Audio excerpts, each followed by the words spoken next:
What's up, everybody?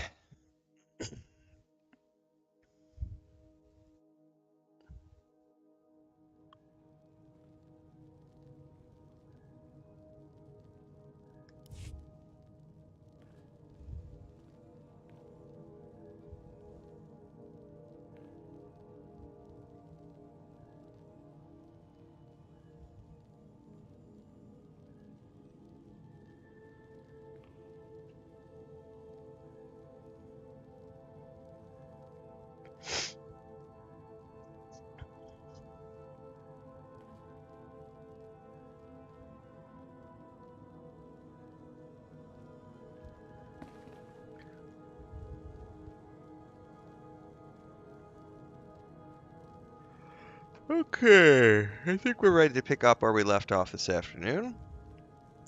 Chris and I just got done watching the Dungeons and Dragons movie. It was quite good. It's funny in all the right spots. Quite a few cameos.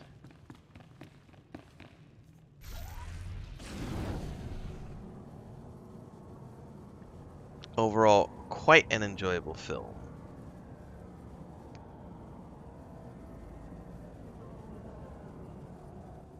We are wrapping up here, and we are about to head to the planet of Taris.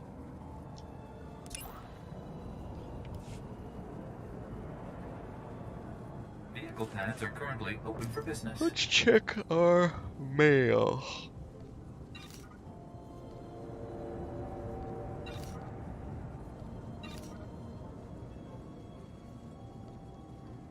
Bunch of unused credits. Cosmetic pets.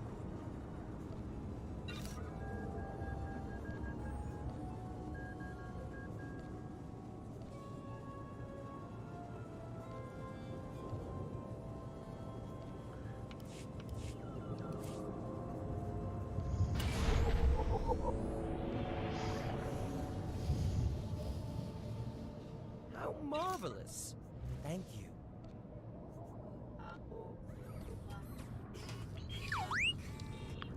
All right.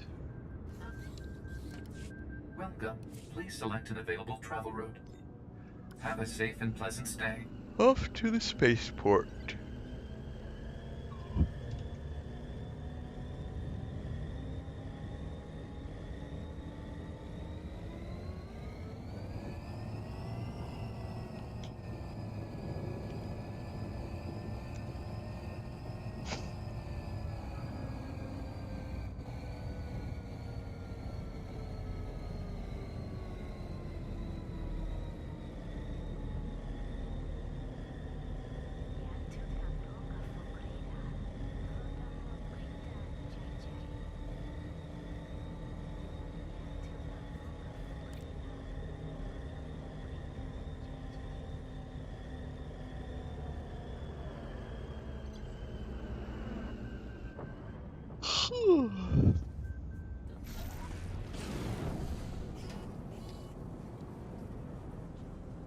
Stand by for examination and suggested products.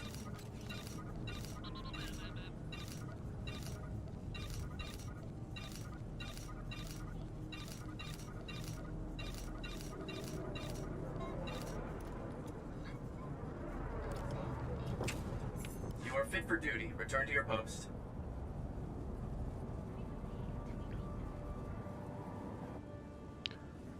It's Trooper, Jedi Knight. I'm going to the other side.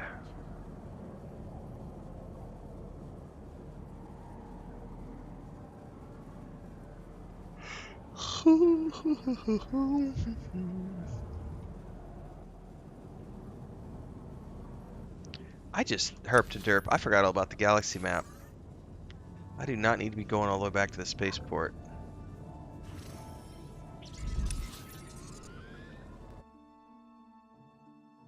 I literally forgot all about that. Haha.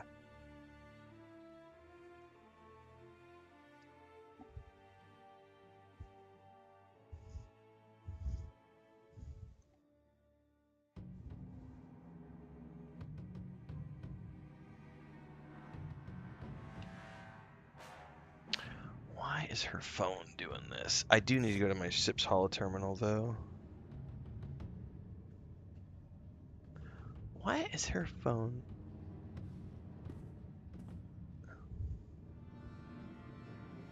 Alright, it's right behind us though, so that's much quicker than running all the way back. Then we can spacebar through this. Just get us to our ship's hollow terminal. Excuse me. Oh my goodness. It's 4 a.m. wake ups.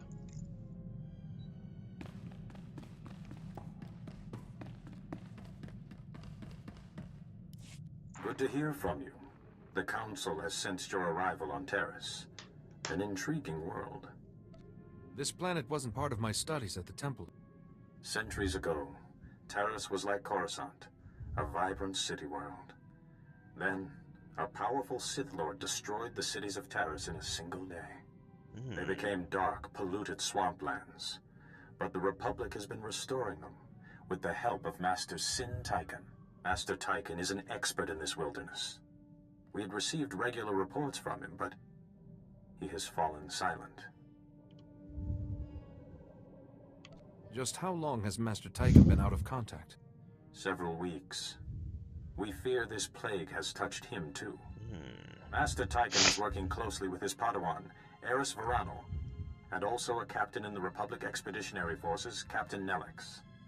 Eris and Captain Nelix are at the Republic base. They should be able to help find Master Tychon. We will see what can be done for Master Tychon. If Master Tychon is ill, shield him if possible, and try to learn more about this Plague Master. We will be waiting on your word. Good luck. Copy that, boss.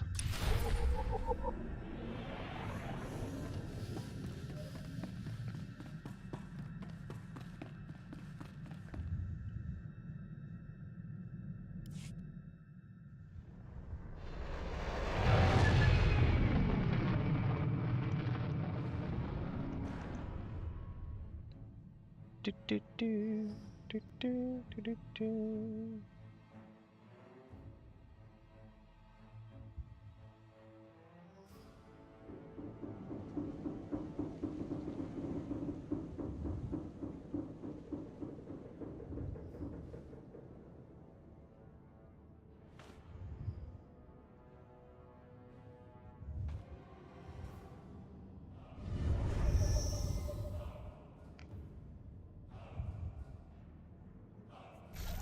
Need to go find Captain Nelix.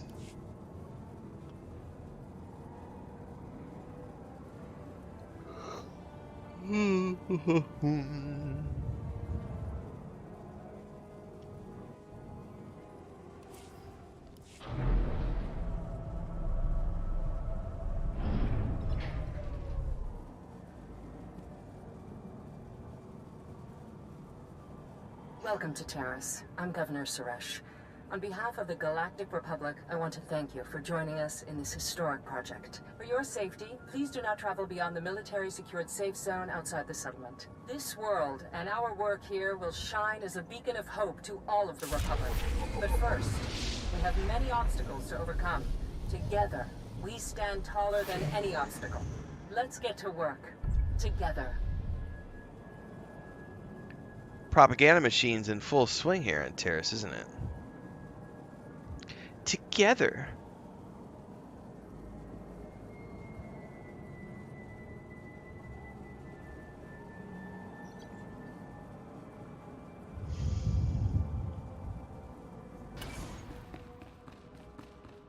Big empty rooms here. This is crazy. We'd have noticed any unusual activity from Master Tychon, but the Council says we... Here he is, just in time. Captain Nelix with Republic Expeditionary Forces. I haven't encountered the Expeditionary Forces before. What are your duties on Taris? We scout the area, monitor pollution, and handle the local wildlife. Emphasis on wild, with Master Tychon's help. This has to be a mix-up. My master is a renowned Kalish scout, a truly gifted pathfinder. Padawan Eris Verano, at your service. I have to see your master, Eris. If he's ill, only the Force can heal him. But that's what we don't understand. Master Tychon isn't ill at all. She's right. When the Council called, Master Tyken had just left with a research expedition. If he's gone rogue, it's news to us. Where is that expedition now? Those pollution readings take ages to compile. They're not due back for days. Regardless, I'm sure Master Tyken will want to meet you. I'll try and reach him. Captain, There's a Captain bug Ellis, in here I need gotta backup. kill. They're gone, sir. They're all gone. Captain, can you read me? What the? That's the expedition guardsman, Sergeant Valoy. Where's Tyken? There must have been an accident. Those ruins are always shifting. Their transmission got out. The team might still be okay. I'll get a rescue team scrambled. No, damn. I'll never get them out there in time. Take a deep breath, Captain. I'll get those men back safely. Yes, right. Thank you. Deep breath, Meantime, buddy. I'll put a team together. Here, take a copy of the expedition's map to guide you. Watch yourself. There's more than pollution in those swamps. Dun, dun, Master dun. Tyken's out in them too. I hope the Force is watching you both, for Taris' sake. That girl needs some sun.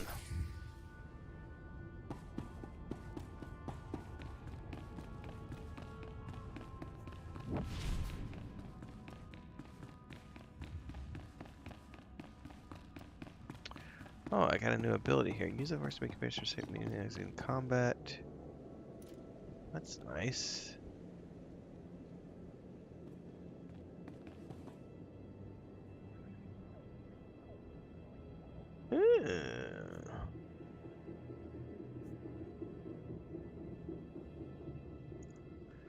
It's a threat reduction. That's interesting.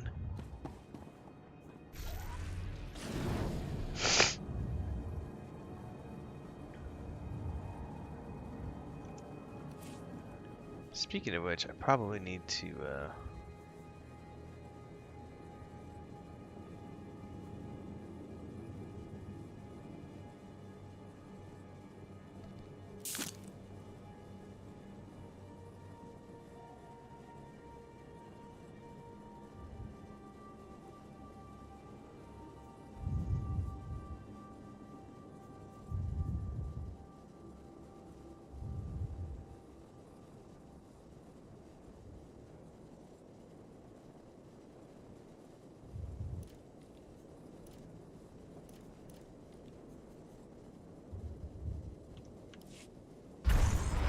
Okay, so that's an automatic.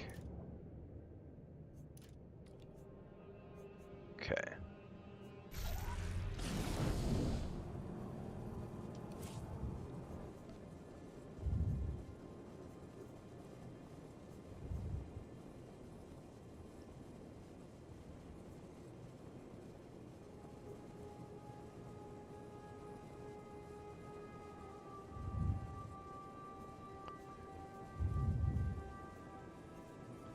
Which one was force and balance? Ah, this one.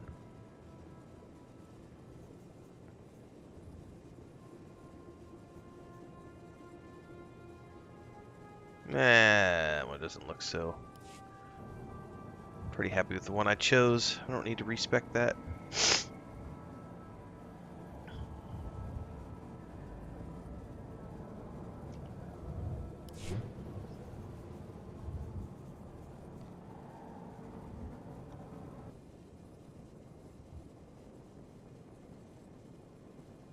God, 250. I need to find a trainer.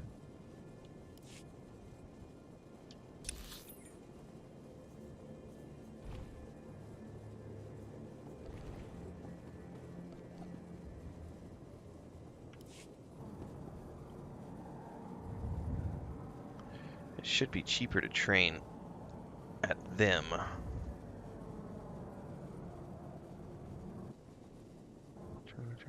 Trainer, Jedi Consular trainer. There is much to learn if you know where to look. I guess you can't train the next Farewell, level of it young yet. Jedi. Okay.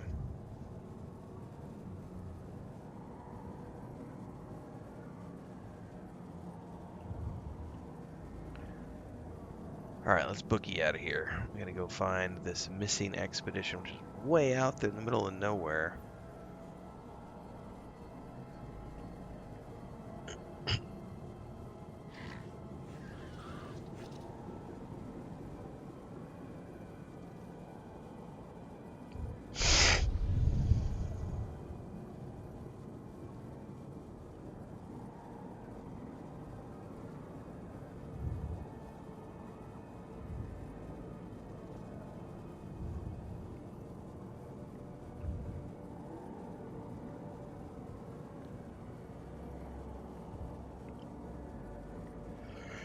Take a sharp left here. Oh, come on.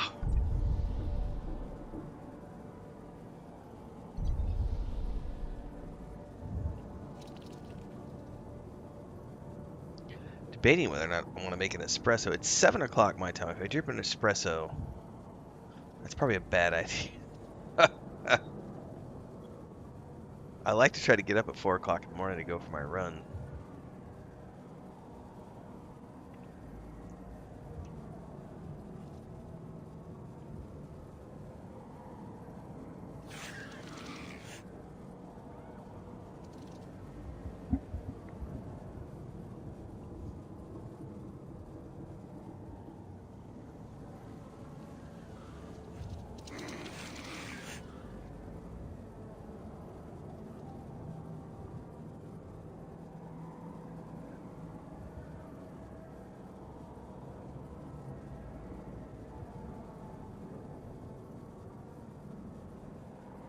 There's a droid here. Uh-oh.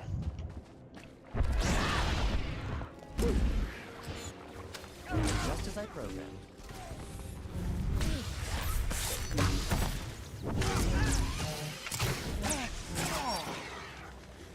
That's quite enough of that.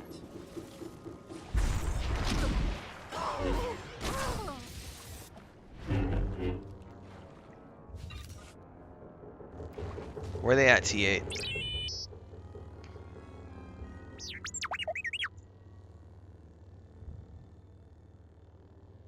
Okay. What precisely are you? Expedition Survey Droid.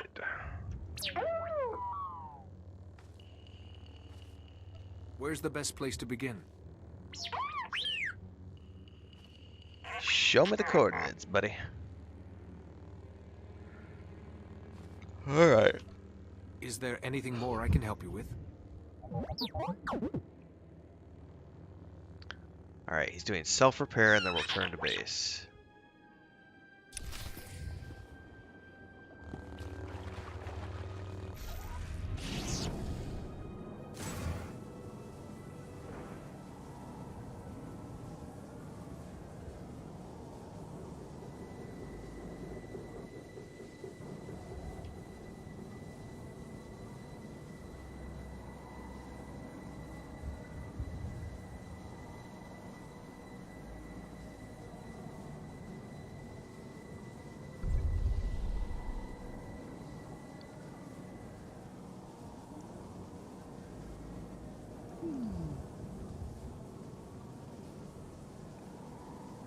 Into the wilds we go.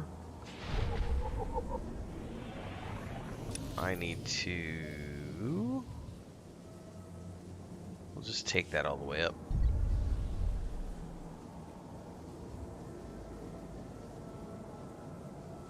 A lot of running around tonight.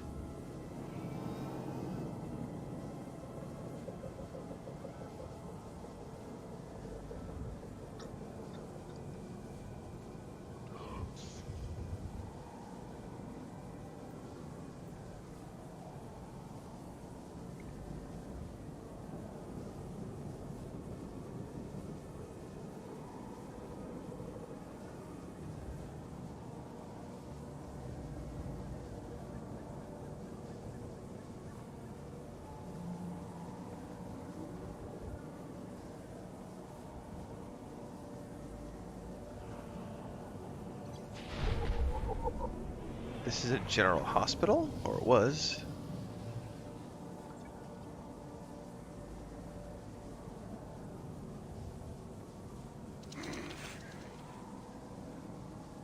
It's kind of like if The Last of Us was done on a Star Wars planet.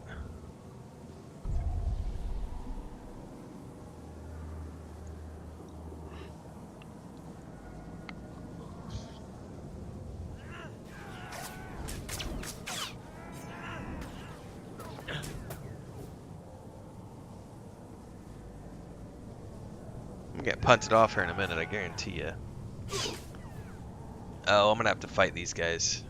I got a door here.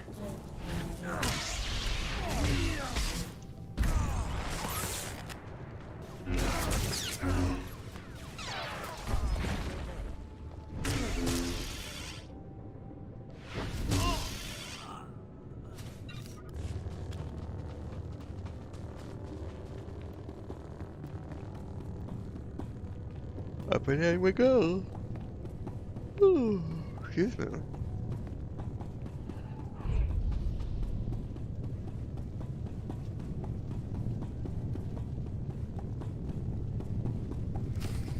Dr. Adane.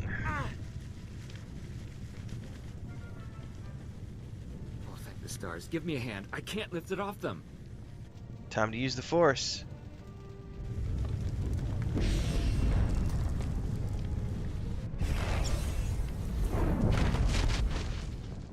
That's how it's done, boy.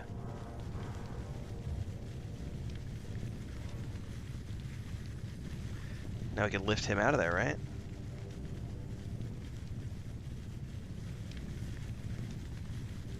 The others are all... We're the only ones left. Help! The heat! I'm burning! Help! Help me! Trust in the Force. I won't let any harm come to you. Only the burns that have already happened. Here we go. Oh yeah. Ha ha ha ha ha. That's how it's done. You're a Jedi? Please, get Laria out! And the Jedi holocrons, Tall. Their medical data could save millions. We have to preserve them. No artifacts are worth endangering someone's life.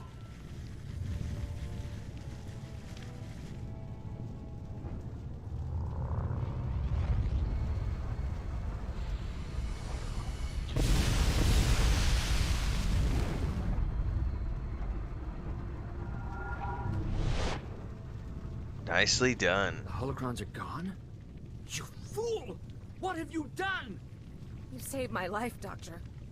You'd have let me die. And on top of Tykan trying to kill us. Ruh-roh, Tykan. You're saying Master Tykan was responsible for this? We were taking pollution readings in the ruins, but when we found those medical holocrons, we decided to get them back right away. On the way home, Tykan lures us into a trap vault, ignites the pollution in the swamp, and stands there watching us burn. Master Tykan is unwell. He's not himself. Brilliant deduction, Jedi. Tykan had some wisdom for us, too. Tykan said he was punishing us for letting Taris be destroyed centuries ago, and that soon we would be joined by everyone at the Junction. The Junction's an old purification facility the Republic retrofitted to process dangerous gases. Hundreds of people work at the Junction. If Master Tykan... Oh, this is planning live. something... Also, good evening. Yeah, when it says premiere, those are the ones that are pre-recorded. It'll YouTube will literally say somewhere in there it says premiere. Those are the ones that are pre-recorded, but the live ones are live. I won't allow Tykan to hurt anyone else. I promise. We'll start back for the base. We'll be okay. Thank you for saving my life. Just don't underestimate Tykan. That man is dangerous.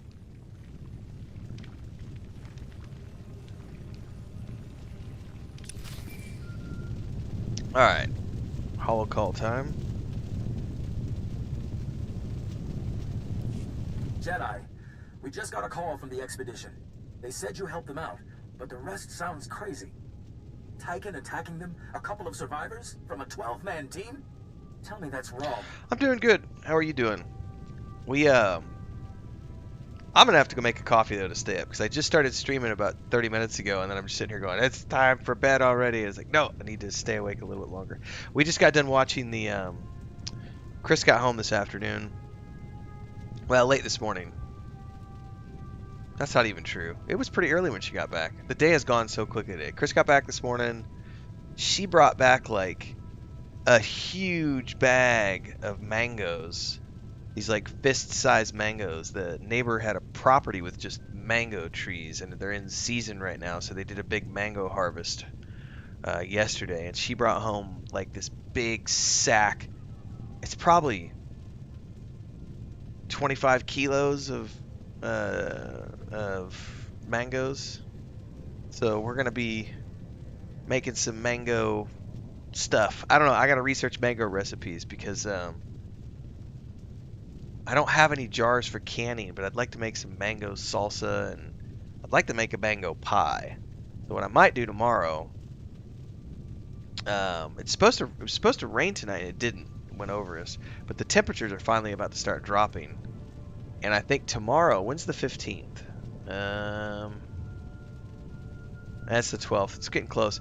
As soon as the 15th hits, the government subsidies kick in for electricity, which means I can start using my electric oven again to start cooking. And I'd like to make a bunch of muffins, mango muffins. I want to make a mango pie. Yeah, it's going to be mangoes for the next couple of weeks. But we also watched the... she got home. We did that, had breakfast. We both took a nap. Got up, watched the Dungeons and Dragons movie tonight. Late afternoon, early evening. Like we started it at like 4:30, something like that. Ended it at like 6:30. It's pretty good. Pretty good. Pretty fun. And then I went outside and watered all the garden and helped out with the chickens, and then I came and sat down and started streaming. Master Tyken lured the expedition into a trap. No! What if he was trying to lead them to safety? They ignored him and wandered off. You have my sympathies, Aris. I watched my own master suffer like this. I want him found. Found and brought to justice, even if I have to drag him back myself. No, please. None of this is his fault. Master Tyken needs help. The survivors said he was headed to the junction. Damn him! The junction's a gas trap full of civilian It's good. workers. Keep your eyes open. Tyken used the junction in his restoration effort. There might be a clue to stopping him there. There were a lot of Please cameos. don't hurt Master Tyken. He's the only one who could save Taris, and I need him to explain all this to me. I think my favorite was Tom Morellos from the band Rage Against the Machine. He's the guitarist. He was a rando in the crowd at one point. But I also loved how they threw the kids from the D&D animated show make an appearance, which was kind of fun. It was a good movie. I'm gonna record my review for it tomorrow. I thought about doing it tonight, but I was too tired to want to do it tonight. But it's a lot of fun. Honestly, I went into it expecting to be entertained at the very least because I like Chris Pine and Michelle Rodriguez, and I was definitely entertained. And I have to say, as bad as the last D&D movie was from 2000 or whatever it was, with Jeremy Irons, like that movie, I'd give it like a 2 out of 10. I would give this one, I'd give it an 8 out of 10. The only thing that drug it down, honestly, the special effects were a little meh in a couple of spots. And a couple of spots, the writing the dialogue was just a little too corny, a little too cheesy. But overall, it was a damn good movie. Like, I was genuinely impressed. So, I'm saying right up now, before I even do my review, I'd give it an 8 out of 10, easy. It's pretty fun.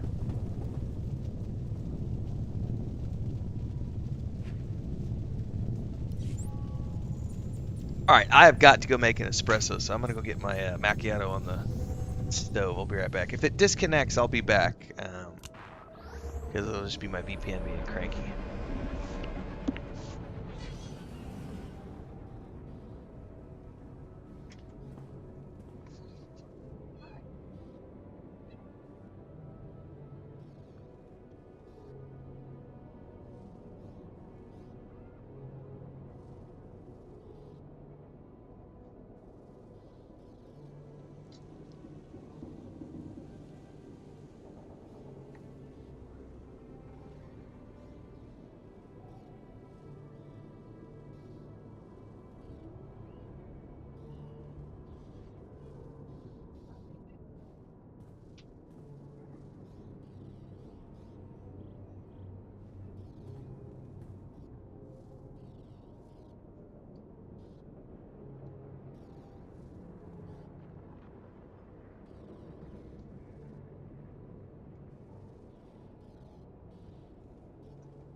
I had to feed one of my cats too.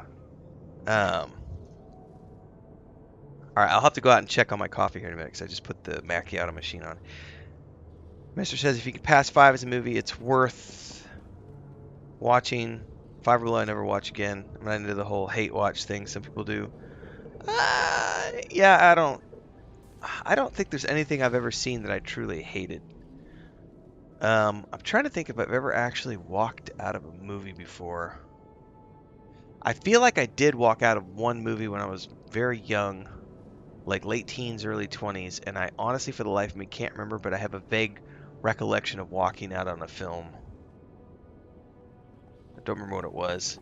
Ancient with a $2 super chat says, just saw the stream, better late than never. Oh, you're not too late. I think I just started like 30 minutes ago. 33 minutes ago to be exact. So I actually started late tonight because I was telling Meester that Chris and I were watching the D&D movie tonight, so I got a late start.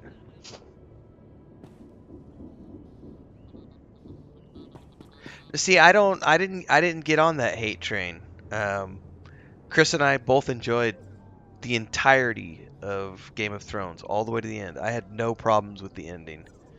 I know I'm in the minority on that, but I also know, having read a lot of George R.R. Martin over the years beyond his Game of Thrones series, and also as an author myself, you know, I don't have a problem with characters not being what people want them to be. Like that's what season 8 of Game of Thrones was. It was everybody feeling betrayed because the chosen one that they wanted Daenerys to be turned out to be a lie, and she fell, and everyone was like, no, our precious, you know, our mommy dragon.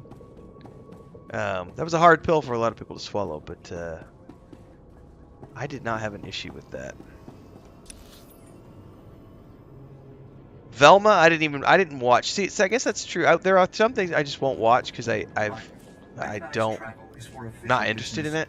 Like I wasn't interested, and it's the thing. I love the actress. The She-Hulk show. I just chose not to watch because I was like, I have no interest, none whatsoever. I was like, I don't care to watch it, and I heard that it was pretty stupid from a lot of people. I'm sure that if I watched it, I would find some things that I liked, some things that I disliked. But I am generally extremely easy to please when it comes to any sort of entertainment medium. I would say a lot of that's just because of my day job for many years in the creative space. I don't get wrapped up in that whole... Here's what it is. I don't ever feel like I'm entitled to the intellectual property.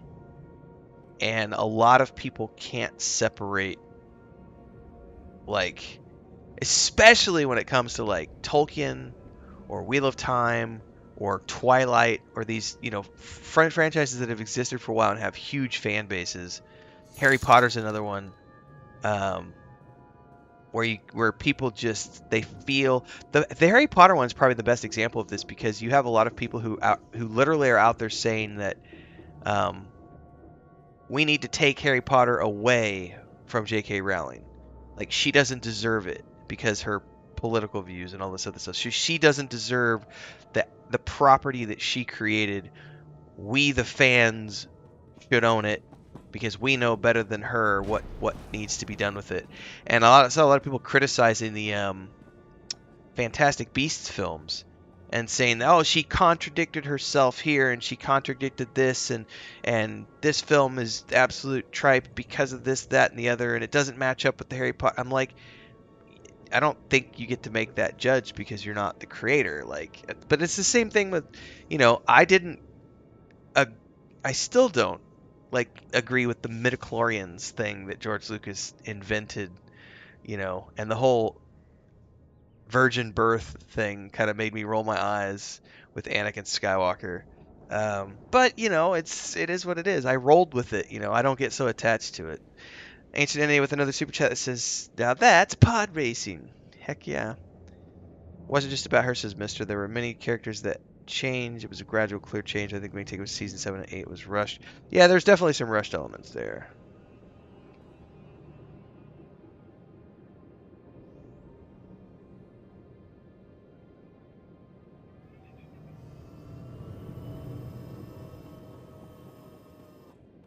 All right, yeah, you. I read your comment, and then you were in the middle of as I was talking about the other stuff. Yeah, so the entitlement thing is a difficult one. I've also had, I know with the Mondays in Middle Earth show, reading through Tolkien, everyone's an expert, right? Anybody with an internet connection is an expert on Tolkien. And I've had, thankfully, it's been a very good run with that show, but I have had some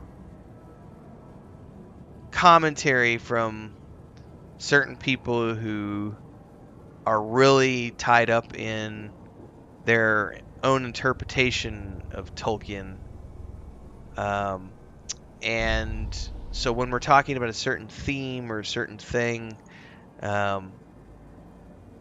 they'll come in and say like, yeah, but he said this or that or the other in the letters, or in the letters that he wrote to here, and they'll quote some random line of dialogue, from some letter that was written to some friend of Tolkien, 10 years after the books were published. And whenever that happens, I just I've begun as I've gotten older. I don't do it on YouTube so much, but in real life, I take the Keanu Reeves approach. It's like, if you want to think 2 and 2 plus 2 is 10, good for you, man. It's 10. Awesome. I'm happy for you. I'm happy that you think 2 and 2 is 10. That's your reality. Go for it, man. You be you. But for the algorithm's purpose, I will absolutely be like, I'm gonna troll back because I want more commentary, because that brings traffic to the videos, which helps me get paid. So it's worth it to fan the flames. My coffee's going. I'll be right back.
Somebody just snuck in here when I opened the door. I don't know who it was.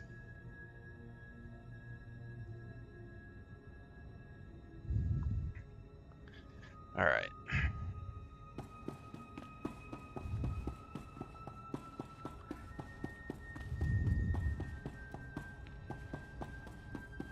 Man, I'm really trying to rack my brain about what movie it was that I think I remembered walking out on, because I do have I do remember walking out of a film, and I cannot remember what it was.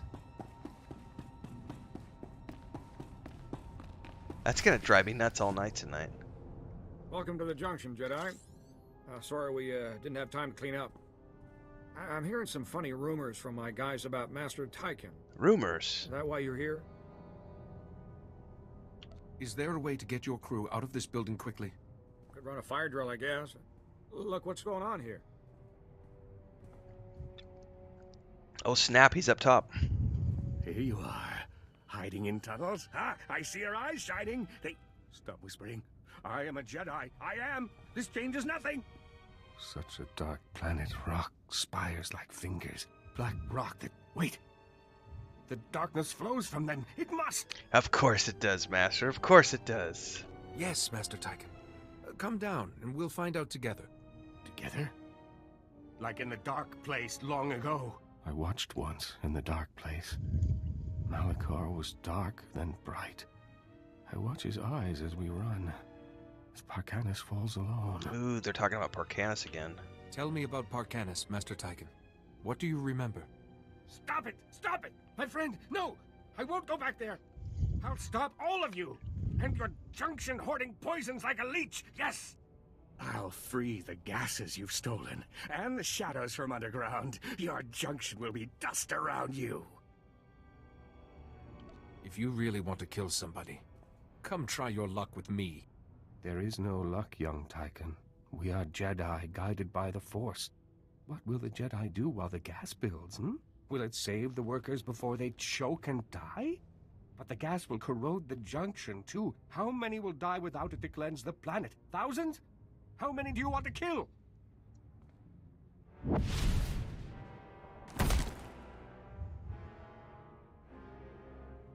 Rutro.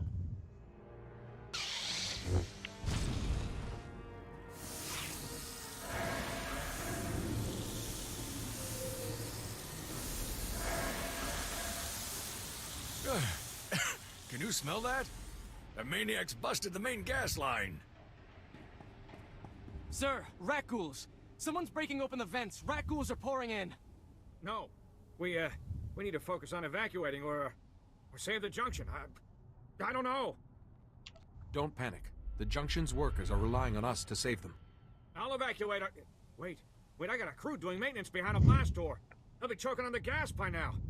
Please, I can't send anyone else back there. You're their only chance. Get them on their feet and out before the rat ghouls reach that section. Good luck. Rat ghouls.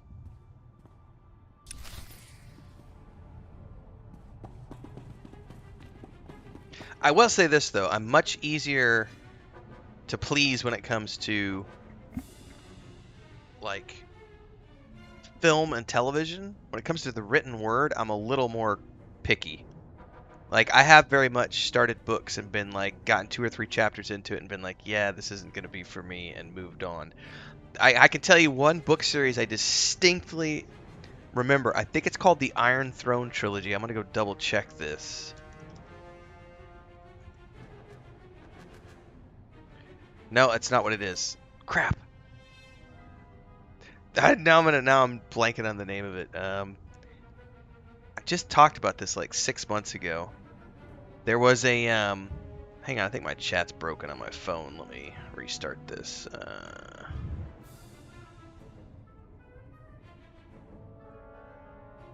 There we go. Yeah, my chat was broken because there's a whole bunch of messages that just popped up.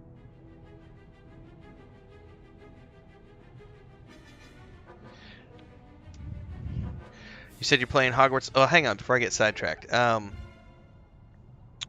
Trying to remember the name of the book trilogy. It was a book trilogy. It was such a blatant ripoff of the Lord of the Rings that I got like a few chapters into it and I was like, this is like beat by beat, almost the same as the Fellowship of the Ring. And then I was like, I just never read it.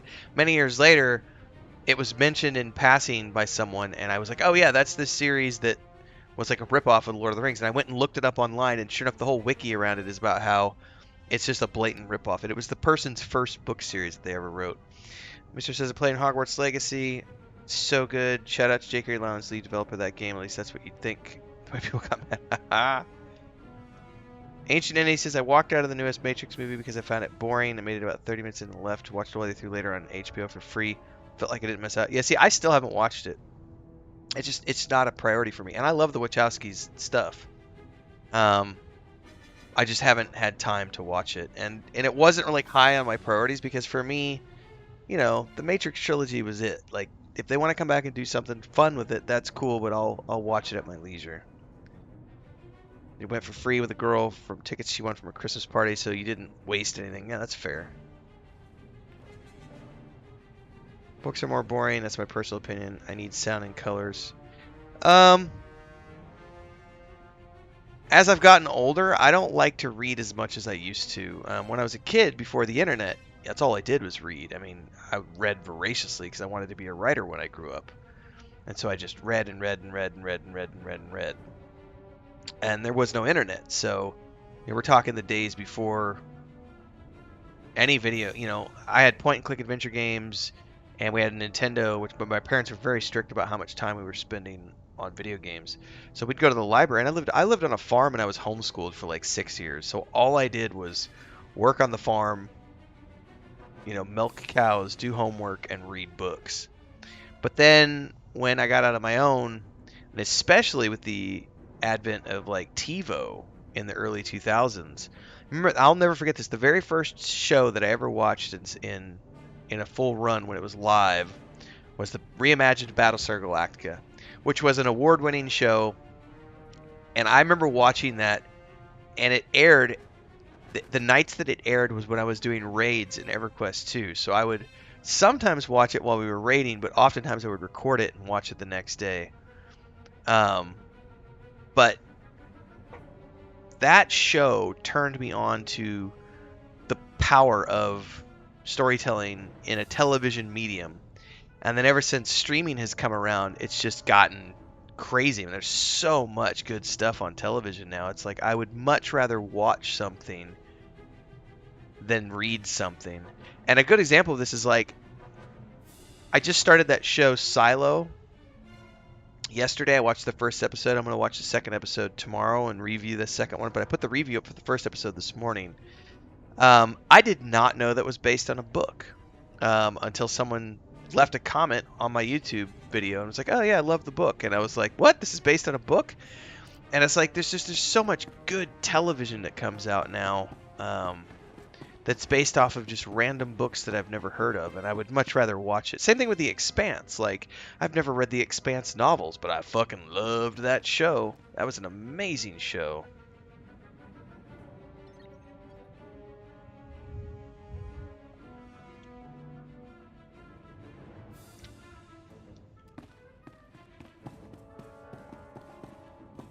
Wonder if I have to kill any of these for a bonus quest. About to find out. Just as I programmed. That's quite enough of that.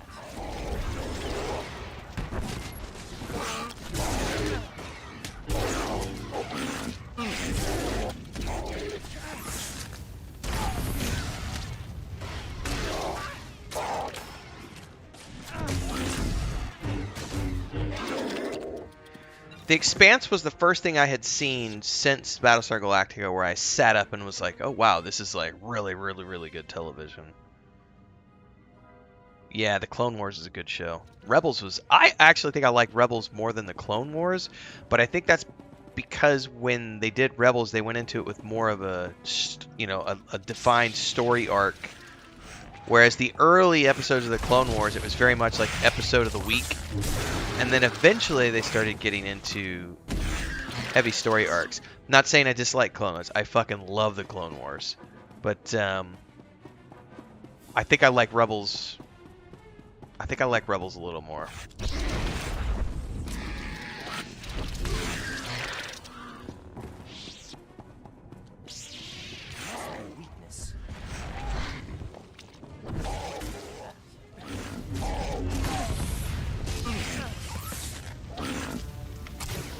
The one medium I can never get into, not because it's bad, is like radio dramas.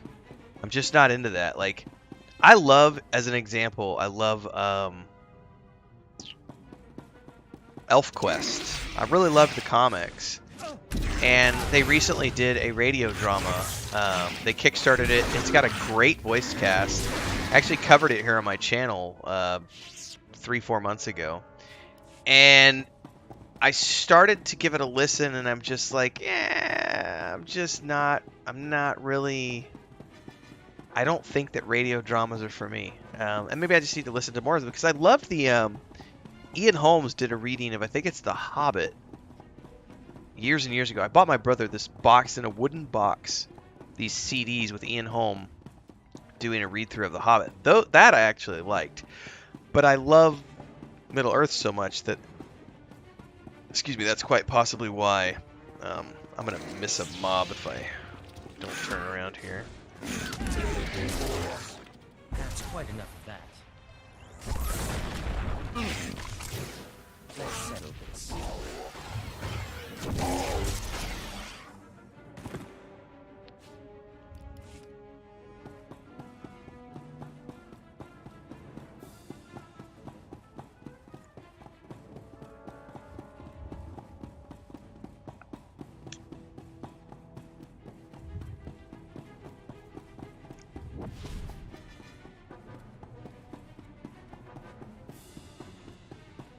Just need one more for the bonus mission here.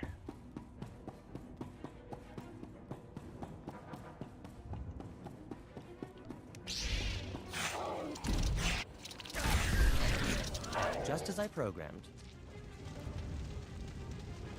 Aha!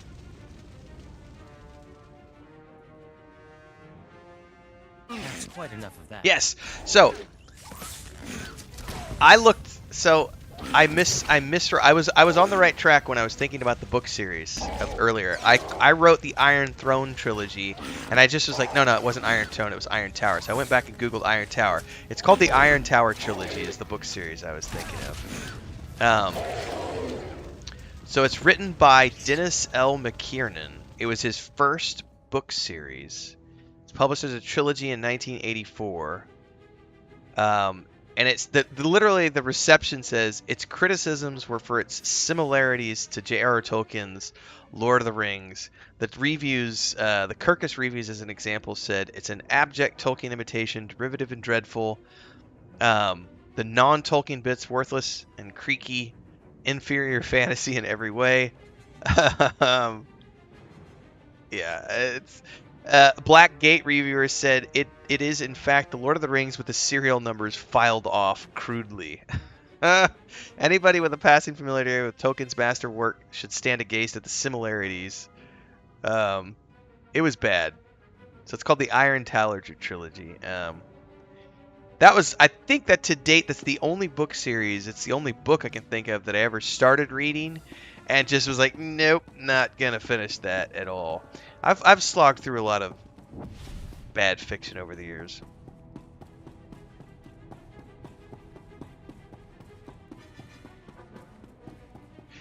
That's how I know when Chris is not enjoying whatever it is we're watching, because she'll fall asleep.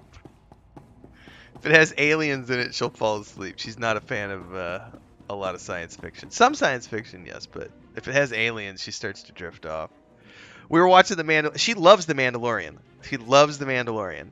However, the episode, not to spoil anything, but there's an episode in season 3 with a bunch of droids, and there's a bar they go to, and it's a droid bar, and she lost her shit when they walked into the droid bar.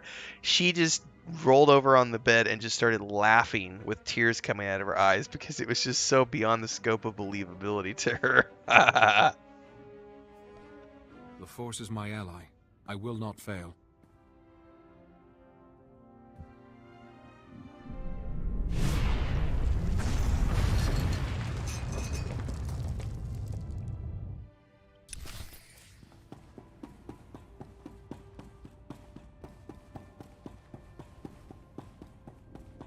Alright, I guess we have to click on these guys. 1, 2. Ah! 3. Oh, I'm in combat, it won't let me.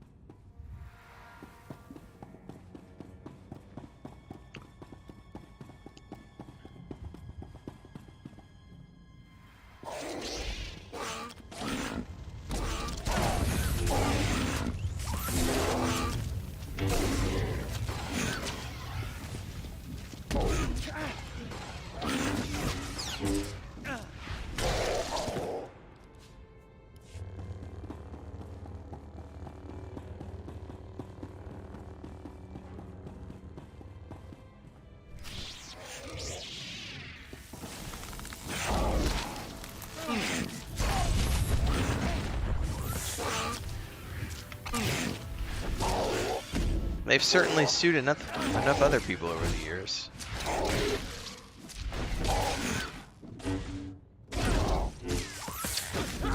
There was a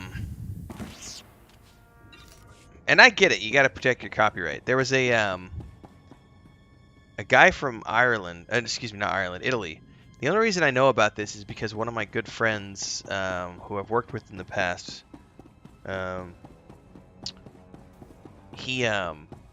he's from Italy, and are you want to go out, Smeagol? Meow meow. Come on. All right, you can go out. I like how you just come in here when you need to cool down, and then once you're ready to go, you're like, I want to go back out. Pippin, you want to come in? Good friend of mine interviewed this guy on his podcast, and the guy bought a piece of property in Italy and built it up, and he's basically building his own version of the Shire. And he had built, he built it up over the years and built a pretty big following. Like the Facebook page, I think at the time that he started to get publicity for everything, it was around 35,000 followers and everything. And he'd been, doing this project for like 10 years. I'm going to have to kill that mosquito. Anyway, the Facebook page was called, it had the word Shire was in it. I don't remember exactly what it was called, but it was like the Shire Homestead or something like that. It was in Italian, but when you translated it, it was like something like the Shire Homestead. And everything was fine when it was just a hobby project, and it was just his little thing that he was doing for fun and everything else. But he decided he wanted to make it a big project, and he went to Indiegogo. So he went to go crowdfund, and he wanted to raise like $250,000. Well, yeah, this is the point I'm getting to, Mistra. When he decided he was going to monetize it, the reason he wanted to monetize is because he wanted to take his original vision and he wanted to expand and he wanted to build other hobbit holes. So on his own, he had built his own hobbit hole, had this beautiful countryside property with shade trees and rolling hills, a very small piece of property, but you could put 7 or 8 hobbit holes on it, and he wanted to actually build like a Mickle delving type of scenario. And so he went to crowdfunding to raise money for it. And the moment that he went to crowdfunding, the moment that it hit Indiegogo, he got hit with a cease and desist from the Tolkien estate because he was using the word Shire and hobbits in his Facebook pages. So he had to rebrand everything. And I would have to go look it up. I still follow him on Facebook. I can't remember what the page is called out, but he rebranded everything, and it's still very much all about the Shire and everything else, but it just doesn't have the word the Shire in it anymore, and he can't say Hobbit. He has to say like halflings, which is no different than like Dungeons and Dragons. They can't use the word Hobbit. They have to say halflings. So that's a good example, but I understand that example because the Tolkien estate said, you can do whatever you want when you're not making money off of it, but the moment that you start to profit, fuck off, that's our trademark, you can't do that. And that's the way it should be in terms of protecting your copyright and everything else. But then you go crazy where you have these other companies who are like, I remember when we were first getting going with our MMO,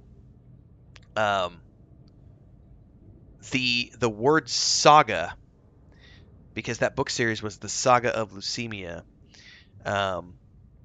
At the time, this was before Blizzard bought King Games, but King's Game had Candy Crush Saga, and they filed a trademark on the word saga. And then they went out and they went after everyone who had a video game or a video game related product that had the word saga in it.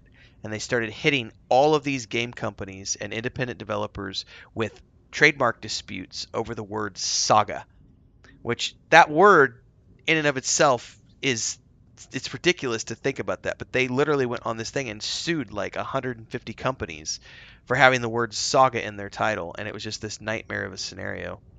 Ancient Entity says, not me, I feel invested and will keep myself awake to finish shows or movies for some reason, but an audio only thing I can focus on when fully relaxing. 2, I drift off. Yeah, my brother loves audiobooks.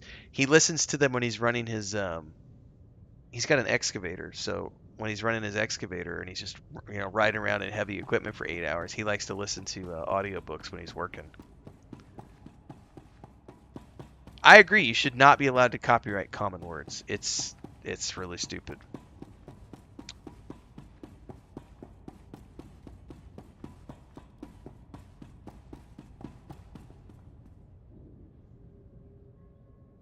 Moving along.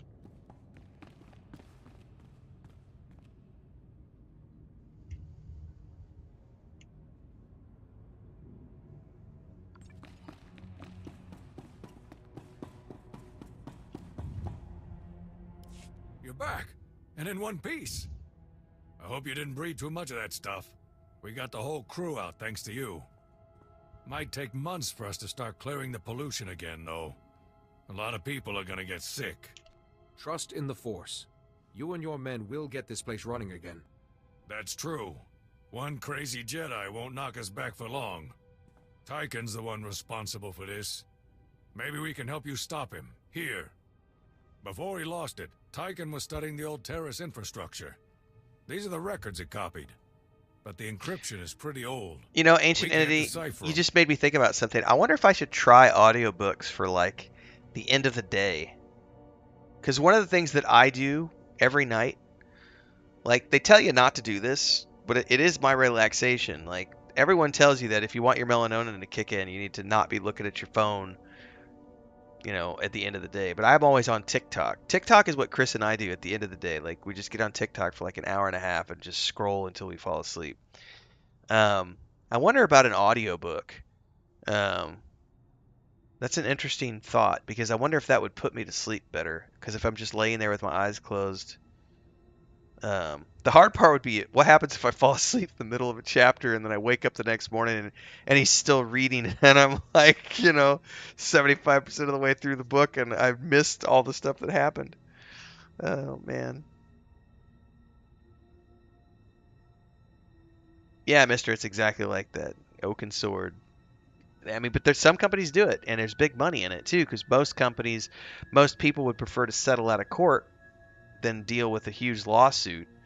So they end up making money off of shit like that. Well, someone around here must be able to decrypt them. The Republic base's computers should have the original codes. They'll get those records open nice and quick. Give those records to Captain Nelix. He'll set you right. Back to Captain Nelix. What do you think Master Tyken was studying? No idea, but I'd find out fast. We'll take care. You do the same, Jedi.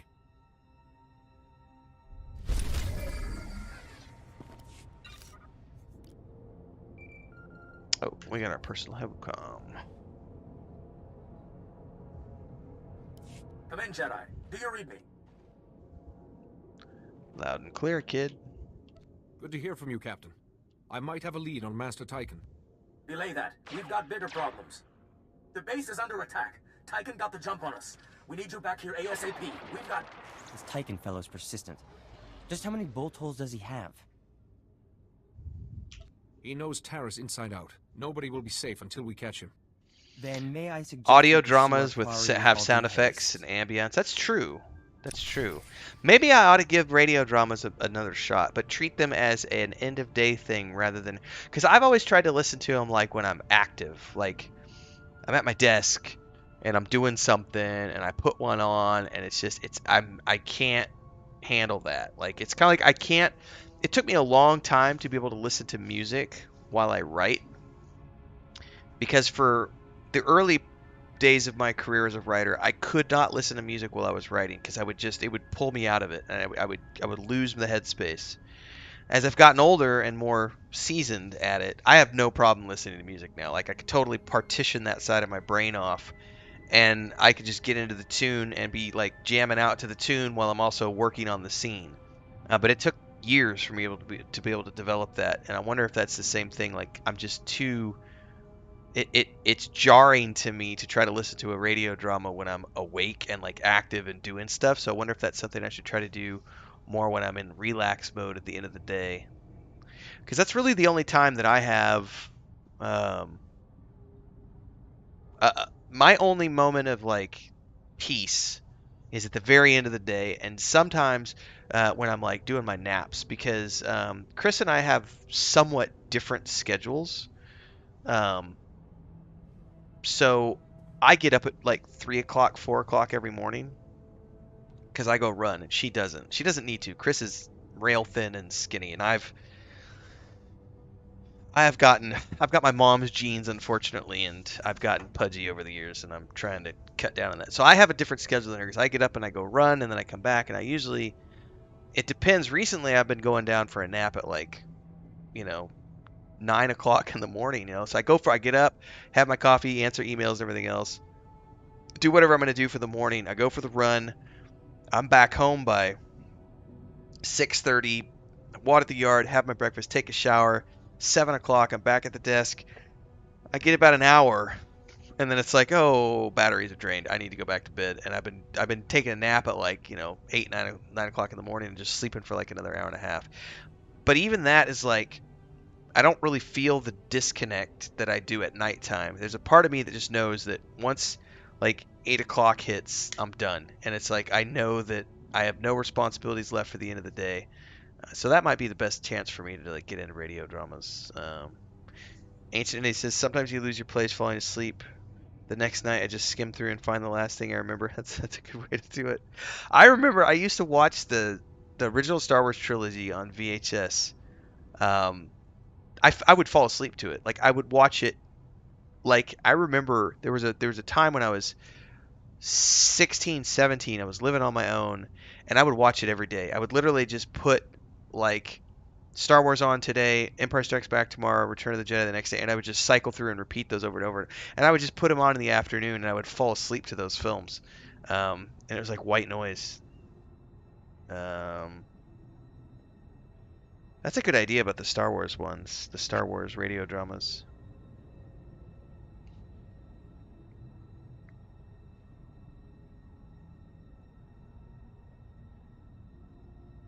And yes, Mistra, it is a low-down dirty strategy to go after people for trademark shit. Where is the captain?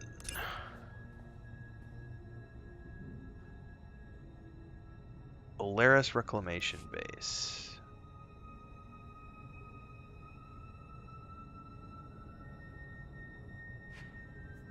Well, I'm cheap, so we're going to recall close and take the taxi.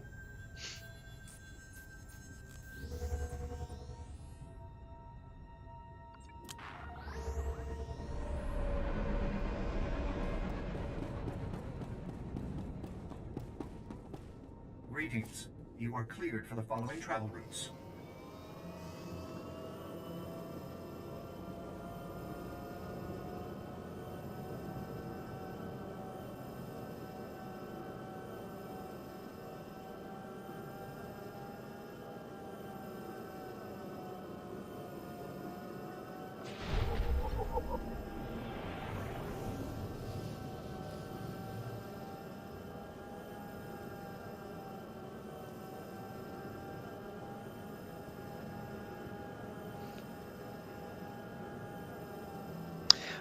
I think tomorrow's Saturday, so tomorrow I'm going to do, I need to watch the second episode of Silo, and I'm going to try to read the first chapter of Dune tomorrow, and get that recorded for next week. So I'm going to try to have the first episode of Decoding Dune launched next week.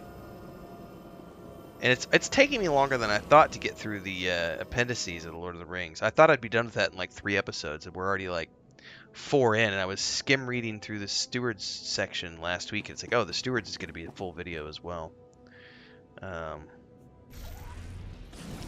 But Chris and I, it's supposed to be raining over the weekend, but it's the schedules changes so much. Not the schedule, the I almost said the weather prophecy. What the hell do you call it? The I'm having a brain fart right now. The weather.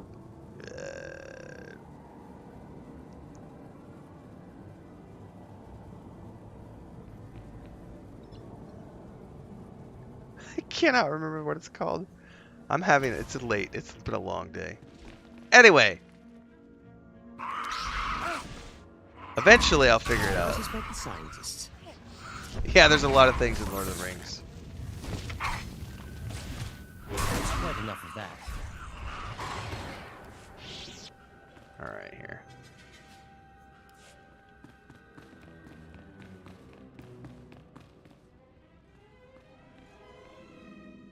Forecast, thank you. God damn.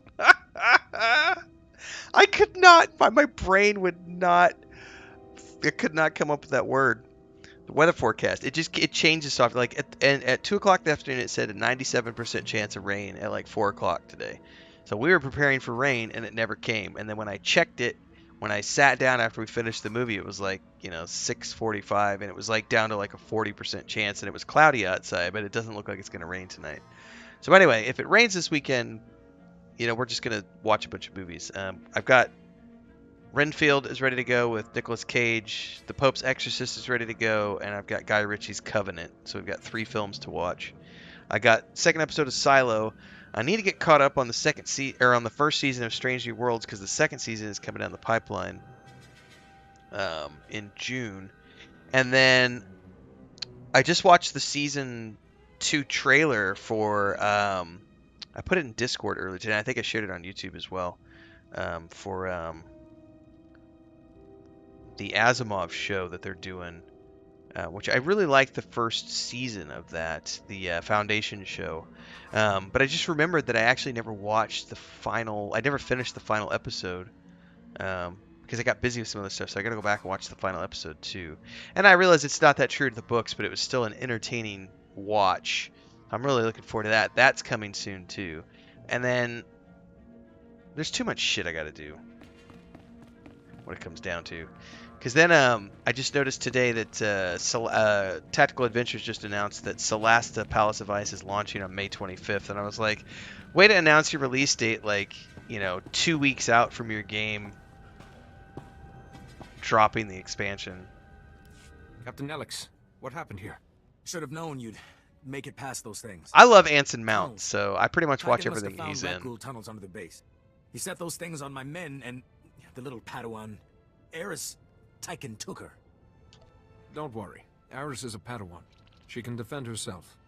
Against a Jedi Master? He's so far gone. What if he hurts her? All these people dead. Forget a trial. I want Tyken's head for this. This isn't Tyken's doing. Not really. He's very sick. Now you're making excuses? Eris was... Wait. The tunnels are still open. You have to seal the tunnel entrances before those things come back. Please, check the base and seal those tunnels, or the wounded are just... food for the rat ghouls. Those people are in good hands. See to your injuries. I'll take care of everything. Thanks. And hurry. You've never read The Silmarillion. It's, I haven't read it in many, many, many, many years. There are parts of it that are really dry, because it's a lot of genealogy stuff. The same thing with the appendices in Lord of the Rings. But there are also some really good just stories. If you can get past all the names and everything else, there's these mythical tales of, like, the battle for the Silmarils and the fall of Morgoth and, Feanor and the Great Betrayal. And there's some really, really good stuff in the Silmarillion. It's just you have to get past the genealogy shit, which can be a struggle. That definitely could be a struggle sometimes. Hell, I was struggling with it reading through some of the most recent video I did of part 4 of the appendices, because there was a part, I think in the video I literally went blah blah blah and I skim read to the end. It was like 4 paragraphs of just names, and it was like, I don't really care. I just, tell me. All right, there's some dates. I need to know the dates. This is the son of the son of the son who did this. Okay, now we get to the part where this guy did this thing and, okay, founded this city. That's important stuff,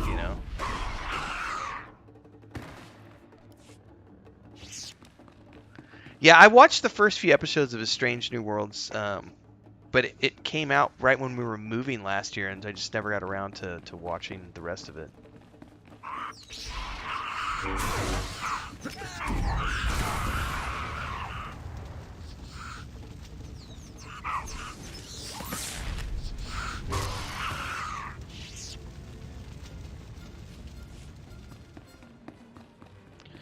But every time I see Anson Mount, I want to go back and watch Hell on Wheels again, and it's like, no, there's no time. Because that was a damn good show.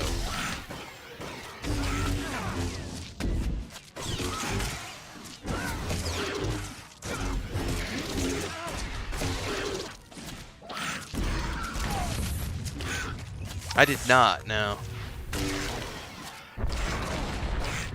I know the big thing now, everyone, it keeps trending on Twitter. Everyone wants them. They keep, you know, hashtag Star Trek Legacy. They want,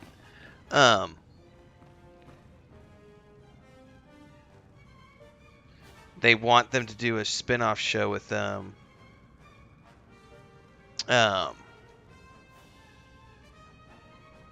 Seven of Nine and Captain Shaw, but you know Shaw died, you know, or with Seven of Nine and Raffi, because you know Seven's got her own ship now, so a lot of people are like, there needs to be a show about Seven of Nine and her ship. Quite enough of that. Which is essentially what they did with Strange New Worlds, you know, because they brought Anson Mount in for Discovery, and the reaction from the fans was so good to his character that they spun that off and made it its own thing.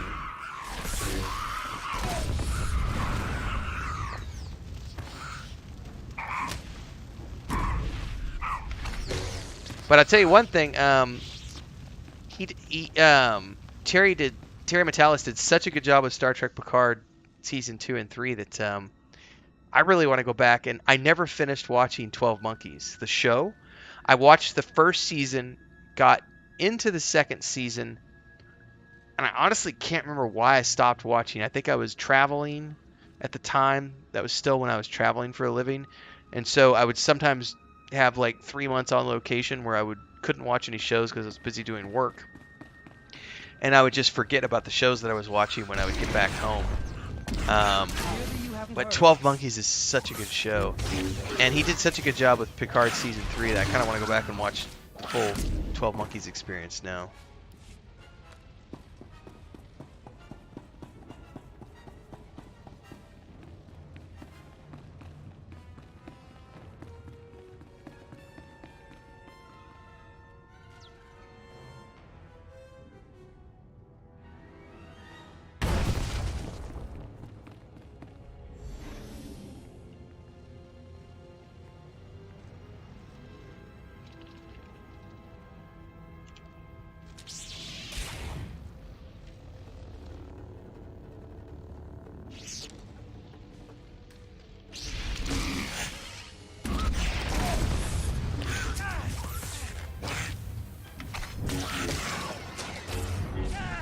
I was honestly surprised they got Patrick Stewart to come on and do so many, because he's definitely an elderly man now, and you could see it. And they talked about the filming, because I watched Jonathan Frakes did a bunch of podcasts and stuff, and I was watching the interviews and stuff, and he was talking about, you know, they were very conscious of Patrick Stewart's age. And so the filming was very much done so that he could be offset and done with whatever he needed to film for the day by like noon. So, you know, starting at like 7, 8 in the morning, and he's got 4 or 5 hours of filming, and then he's off. And then the rest of the crew keeps filming all the scenes that with all the other characters that don't have Picard in them. You know, they'll film the full 12-hour day. But they were very conscious of his, you know, just being older, you know. Are we supposed to jump down here? I think we are. Oh, Ripclaw. There must be a weakness. I like chucked it at the door while I'm in the middle of killing this guy. Let's settle this.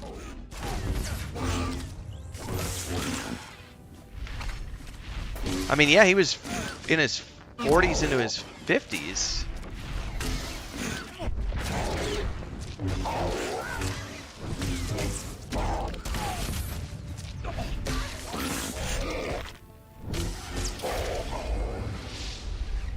Oh man, I forgot to chuck another XP pot.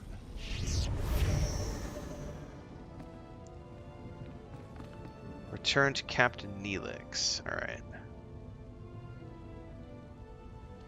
Oh, I wonder if I just need... Oh, he's in here.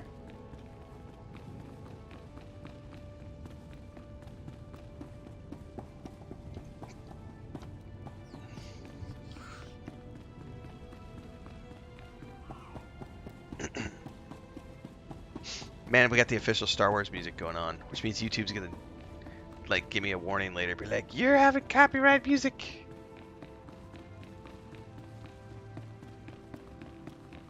Well, hell, he was bald all the way back when he was like in his 20s.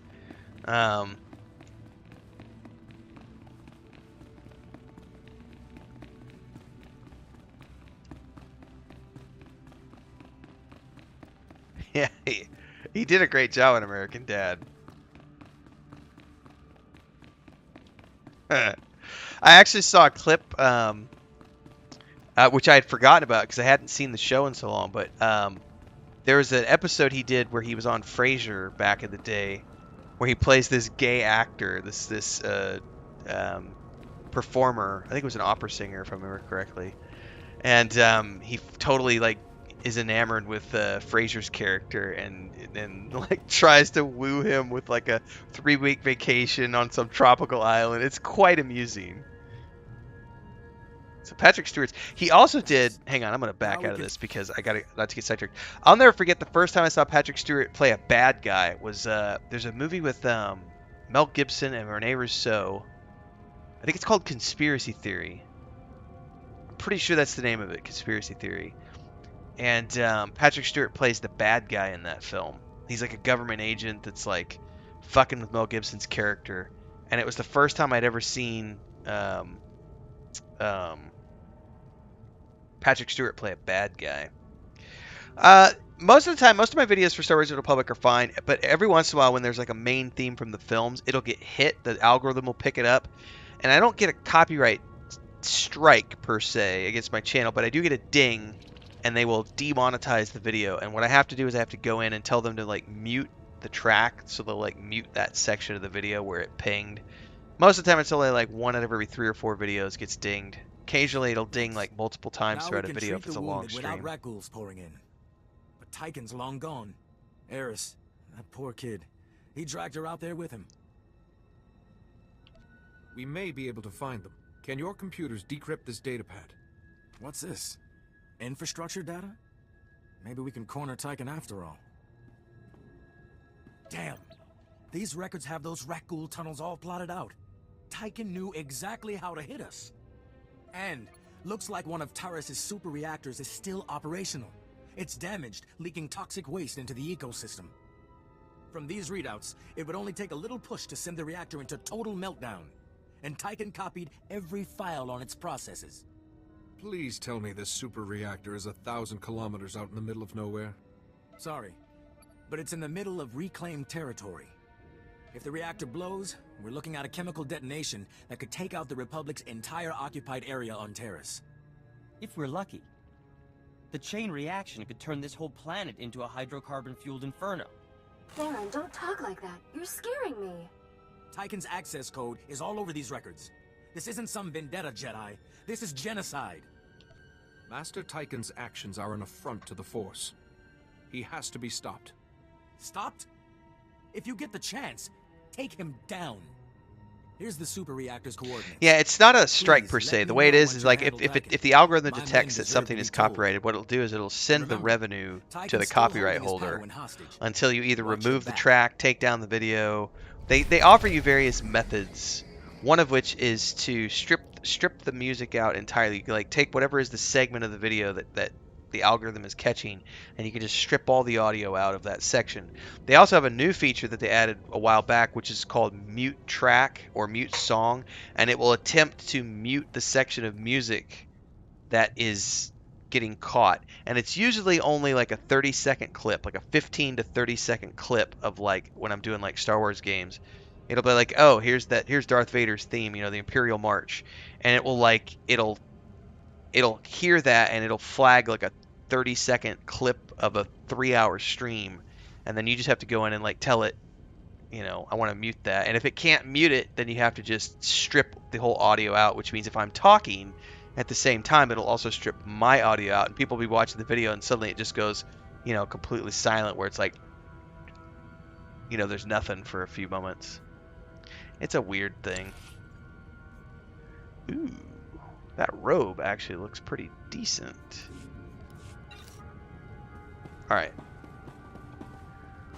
Let's get out of here. We're close enough to the exit. We can just run on out.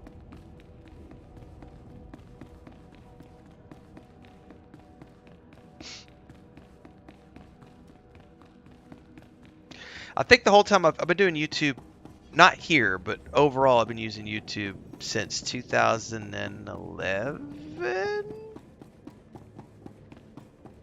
2010, 2011 in various places. And the only time I've ever got hit with an actual copyright strike was last year, right after I got monetized. There was a leak on the, I forget what it's called, Black Flag, I think is what it's called. It's an upcoming Ubisoft pirate game. And there was a leak from like an from like a beta test. And all the news media outlets covered it, and there was a thread on Reddit, and the Reddit thread got shut down because of this DCMA strike, and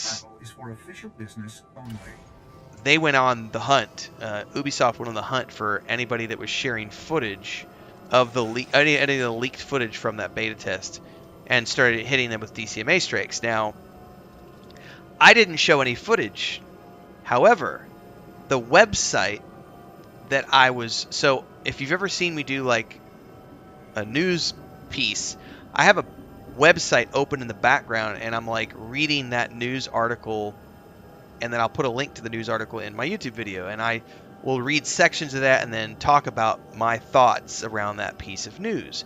So that's fair use. I'm literally covering the news, and I'm covering an article on someone's media outlet site.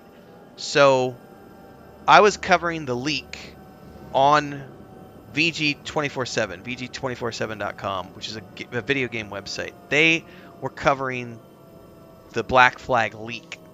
And in their news article, they had a looped segment of like a 7-second section of the video that got pulled down off of Reddit. But they had clipped this 7-second segment of it and had embedded it in their website on their news article and were running it on a loop. And I published the news video on the leak, was talking about it, and in the background behind my head was that news article, and that video clip was running on a loop. And that video started to go viral and got like 7,000 views in like 45 minutes. And then bam, I got hit with a copyright strike. And Ubisoft literally hit me with a DCMA and said that I was sharing illegal footage, blah, blah, blah, of whatever. So Skull and Bones is not Black Flag. Black Flag is the... thank you for telling me the correct name, because I was thinking about... Black Flag is the tabletop thing from Cobalt Press. Skull and Bones, that's what I'm thinking of. So I fought it. I literally went up against them in YouTube's system and said, no, that's fair use. Like, if you want to hit somebody with a DCMS strike, you go after the website that's hosting the footage, because I didn't host the footage. I literally was reading the news article. I can't help it that the news article had the footage in there. But if you want that taken down, you got to go after the website. Don't go after me. And I won the dispute. Like, YouTube ruled in my favor. And I got my video back, and I got the revenue from that video, which wasn't a lot. It was like $50. You know, it was like $50 of revenue from that video. But the thing was, like, that video had started to go viral and got like 7,000 views in 45 minutes. So if it had continued to go, that would have been one of those videos that did 35 to 50,000 views and made me like $100 or so. And but instead, it got hit with a copyright strike, and that sucked. I was terrified. I was like, "What? No! I just got monetized on this channel, and I've never been hit with that my whole career on YouTube." Katrine says the music from the Shadows of Empire N64 game is free use now. Some Star Wars creators use it in their videos and it gives the vibe. That is interesting to know. I didn't know that. Yeah, I meant Skull and Bones. Thank you guys.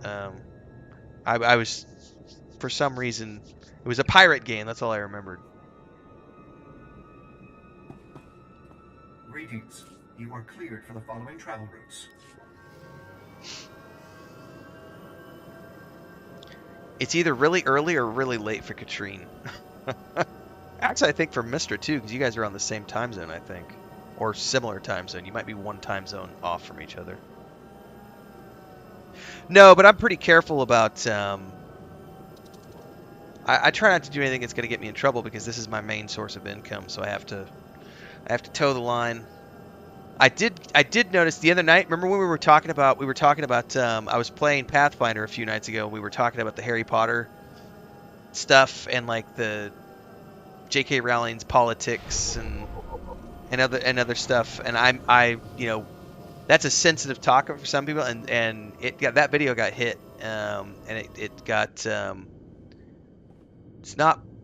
it's got limited revenue. The algorithm limited the revenue income earning on that video because of the controversy of the conversation. Oh, you just scared me. I thought somebody was coming in here. What's up? What's up? Is it raining?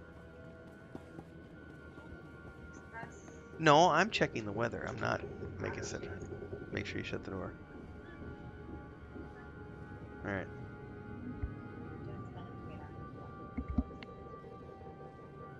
Oh, they're probably all in the hallway right now, right? Yeah, they're up in the hallway, leaning up against the wall because the wall is cool. It's still so hot enough, all the cats want to go outside, but it's still too hot outside, so what they do is they leave the room and they line the hallway. One of these days we had to take a video. I had to do a YouTube short at like this time of night, just flip the light on in the hallway and show the cats, because it's like 7 cats lining the hallway, you know, and they're all butted up against the office wall because this wall is still cool.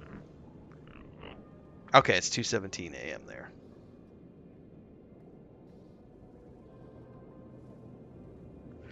You know creators that have gotten 2 strikes at once?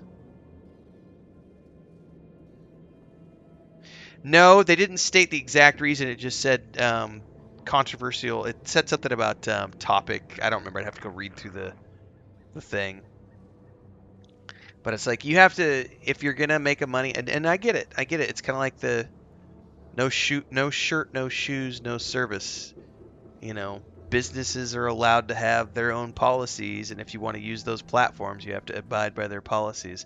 I do a pretty good job of I don't talk about anything that's too controversial on my channel. Most of the time. I try to keep it fairly, you know, I might rant a little bit about shows and stuff, but I try not to get too political or talk about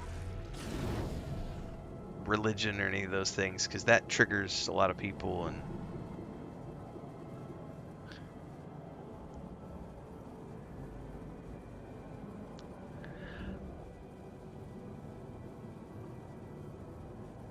I mean, it's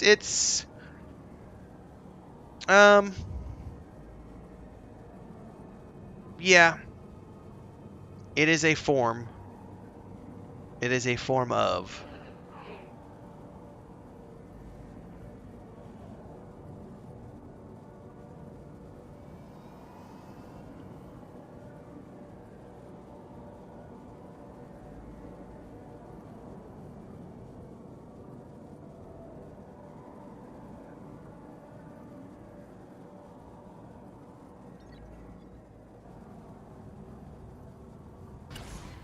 Oh, it just booted me off my...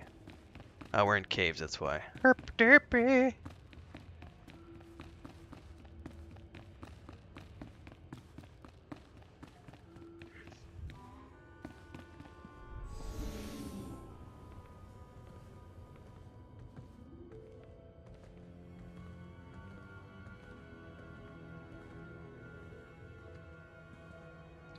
YouTube is fairly progressive about things. I know a lot of content creators on TikTok have a harder time on TikTok, because TikTok, people can actually report your videos in mass. And I know some content creators who, well, you know, specifically, let's just say I follow some, I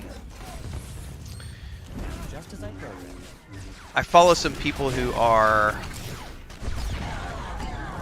anti-religious, anti-religion. They're atheists, right? Agnostics and atheists, and I like to have good conversations about those things because my belief structure is different.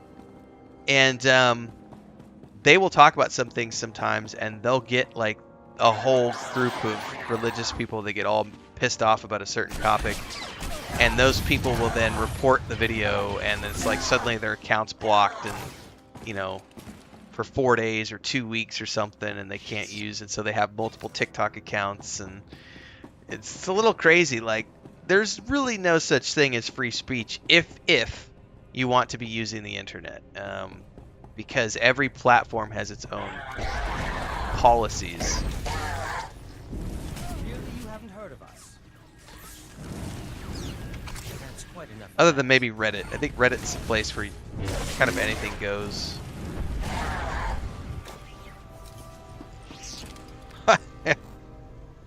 Katrine. Exactly. Exactly.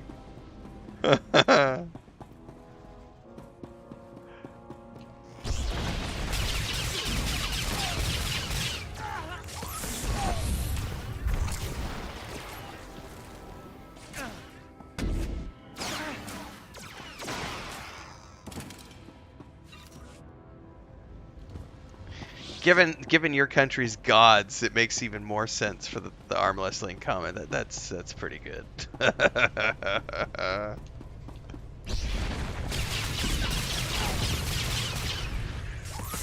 I'll never forget. Yeah, see, I'm not gonna go down. Even so, here's the thing. Even Rumble has its policies, and you have to abide by the policies of Rumble if you don't want to get in trouble there.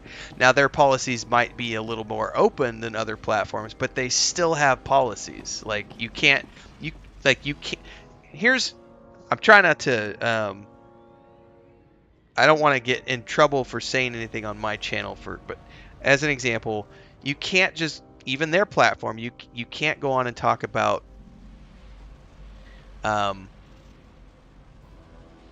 let's just say I don't want to get into it because I don't want to say anything that could get me in trouble here on YouTube, but there are things that people do that they go to jail for, that are horrific things that they do as adults to people who are younger than them. That's a way of me saying something. Hopefully you understand what I'm getting at. And true freedom of speech would mean that those people could go onto a chosen platform and talk about their enjoyment of those activities. But of course, no society is going to allow that to be discussed in a public space because that's an illegal, horrible, horrific thing. And so even a place like Rumble has policies against certain topics because those go way beyond the bounds of, freedom of speech, because it's stuff that just shouldn't be discussed. That God of War fight, or excuse me, the Thor fight in God of War is freaking epic. It really is.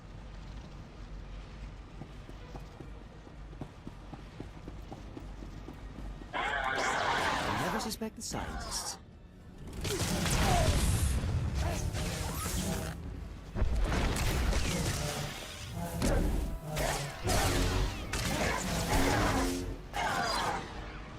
Rest assured, I have every intention of staying out of trouble.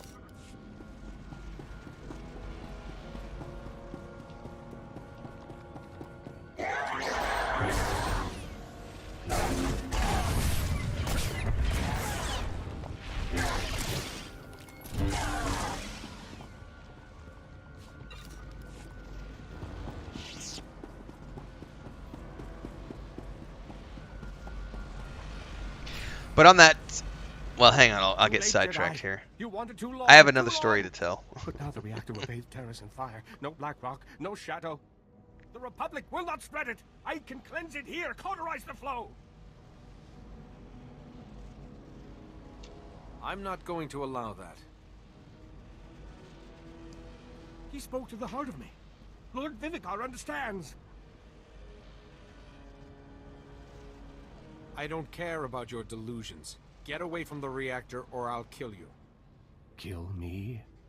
Two forces intertwined, Jedi, are too strong for you. Master Tyken explained everything. I see the beauty in Taris that the Republic destroyed. His work must continue to save Taris, and we will be together.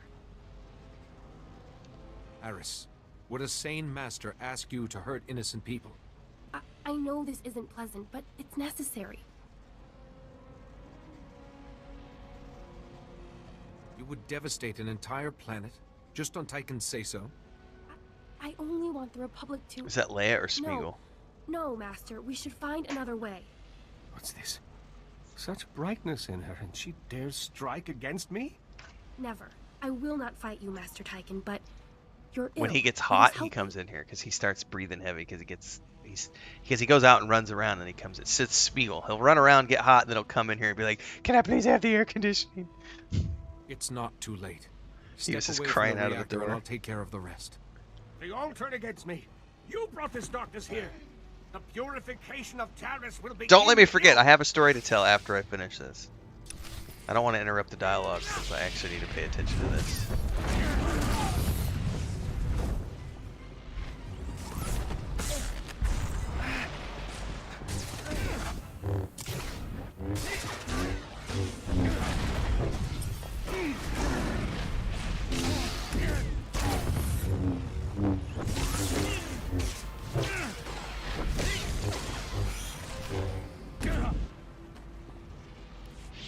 Strength. We were strong once. The weak perish on Taris.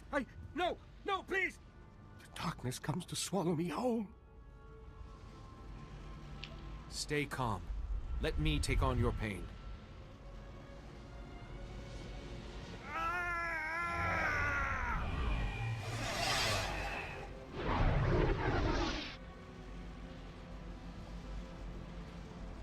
The darkness is gone. I am myself again. You've saved me. At great cost to yourself. I can feel it. I am truly sorry. While you were ill, you mentioned a Lord Vivicar. Do you remember? No. I recall the name, but not what it means. I'm sorry. I will go before the Republic and admit my guilt. Purge myself of this shame. I harmed so many and almost destroyed my Padawan. I'm not fit to be a Jedi Master. We gain strength through adversity. Enduring the plague will make you stronger. And you can pass on that strength to others, Master. I must report to Master Seo Bakarn and the Council. There's much to be done. I'm sure Captain Nelex will want to know you're safe. Thank you again. I still can't believe the sacrifice you made for me. I only hope your burden does not become too great. Do it. Thank you for sparing Master Tychon. Ancient Entity with a $2 super chat says, "I can feel your anger. It gives you focus. When Master Tychon turns himself in, they'll never forgive him for Peace is a lie. That it was only passion." The Republic knows the value of mercy. I hope so. Do it. He needs compassion right I now. love just the way Palpatine sounded. Do it. Do it. Anyway, here's the story I have to tell on the topic of like freedom of speech and stuff. So years ago, Facebook used to be a lot more lenient about the stuff you were allowed to post on the platform. And a friend of mine, who at the time, I hadn't become friends with him yet. He was somebody who Chris and I taught some classes in Playa del Carmen years ago for social media management and marketing and stuff for hotels and things. And this buddy of mine and his girlfriend at the time were at that workshop. We did 3 different weekends at this co-working space. They hired us to come in and teach. And they ended up wanting to do a private consultation. And when we did the consult, looked over the business, and I was like, well, rather than charge you for the consult, which I would normally do, rather than charging you money, why don't you just make me a partner in the business, because I actually like what you guys have here, and I would enjoy working on this project. So at the time, we kept everything as wraps. I can talk about it these days, but it was called God is Imaginary, but in Spanish, Dios es Imaginario. And he had this website that was dedicated to like science and math and atheism, and he had built up this channel for many years, but he had never monetized it, and it had grown to a certain point, and he wanted to figure out how to monetize it. So I came on, and we decided to start working on this project called Thank God I'm an Atheist, but in Spanish. The whole project was in Spanish, but the book was called Thank God I'm an Atheist. Gracias Dios soy ateo. And we started working on the book, and we started sharing snippets on the website, on the Facebook page, and everything else. And we got pretty deep into, like 6 months into production, and Facebook started to crack down on certain topics of conversation. And what they did is, at the time, their way of dealing with it was, once people started flagging your posts, Facebook threatened you, the poster, with revealing, you would be forced to reveal your actual profile behind the page to the public. And it was like, no, because we were getting death threats from people who were just really upset about the things we were posting. And so what we ended up doing is we ended up creating aliases for to run the Facebook page. So we created these secondary Facebook accounts, and we used animated avatars, like hand-drawn 2D avatars, as the profile pictures, and gave them names like Gnostic, Agnostic, and things of that nature, and stripped our actual Facebook accounts off the Facebook page so that we couldn't get dinged on our personal accounts. Because that page, it went from, when I came on board, it had about 35,000 followers, and then I built it up to about 150,000 followers in about 9 months. So we were up to 150,000 followers, and every time we were doing a post, it was getting, anywhere from 15 to 25,000 likes and shares. And then I went on to create the second book that we did, was we did the animated the animated book of Genesis, or the hand-drawn. So I did the stick figure drawing. I did all the artwork and everything, but I did the stick figure artwork of the book of Genesis and everything else, and the genocide and the flood and all this other stuff. And there's some really crazy stuff that happens in that book. I also did another page which was all about this animated comic, this web comic. It was called Sangre o Ciencia in Spanish, Blood or Science, and it was just hand-drawn animation stuff. But it was controversial enough that Facebook started to get really upset about the things that we were posting, not because Facebook was against it, but because so many people were flagging the posts as controversial and offensive. And then also, if you look at like Dan, I forget his name now. They do God, what is that web comic that's been around forever? It's a very controversial web comic. I'm blanking on the name of it right now. But it's another stick figure artwork. They've got like 20 million followers. But he even started at the point where Facebook was blocking his account. And he's a syndicated comic strip guy. Anyway, social media platforms are tricky. Freedom of speech is only as free as the platform that you're posting on, especially if you want to make a living off of those platforms. That was what I was trying to get to. But I always loved going back to that story, because we ended up getting so many death threats on that page that we stripped our own personal accounts off of it and made fake accounts to run the page. That's why the Sith are great. They just cut you down if you try to tell them what to do, unless you're Obi-Wan.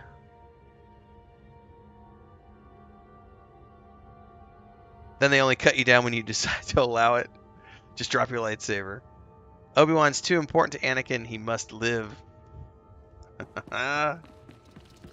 Oh, you know what? I need to probably just recall, because we're going back to Captain Neelix. Oh, hold up. That is an expensive... I don't want to do that. Let's... where am I? Let's go back to this one, because then we can just take the taxi. Remy D for $20. Thank you so much for the $20 super chat. What's up, Remy? Haven't seen you in a hot minute. Sup, bro? That's passion. Yeah. Passion is good, man. Passion for your work. Matter of fact, let me go see I'm gonna go see if that Facebook page is still around. Because you guys, even if you don't speak Spanish, you can see. Sangre o Ciencia.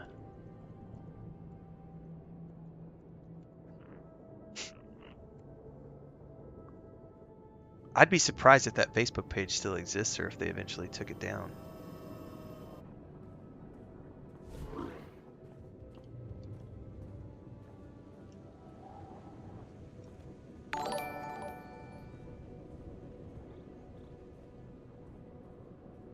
Oh, it still exists. So this is the web comment.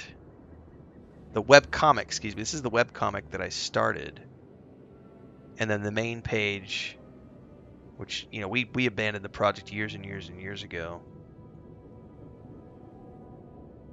It still has 116,000 followers on it, but the last post was on September 11th, 2016. So we haven't done anything with it for a long time.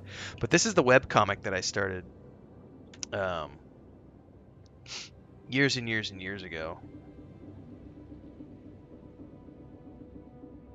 And it was all just stick figure artwork. But I mean, we would, you know, and this was the other Facebook page.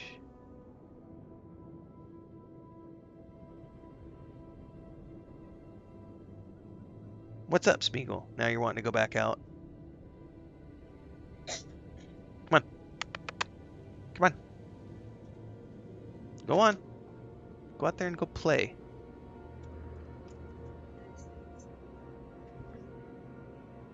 Maybe 2 hours ago. We might need to give him some more food. Katrine says Obi-Wan used Form 3 Sorosu lightsaber combat that focused on defense and wearing down the opponent. That's why unlike this Anakin who was, you know, Form 5, yeah, pure aggression.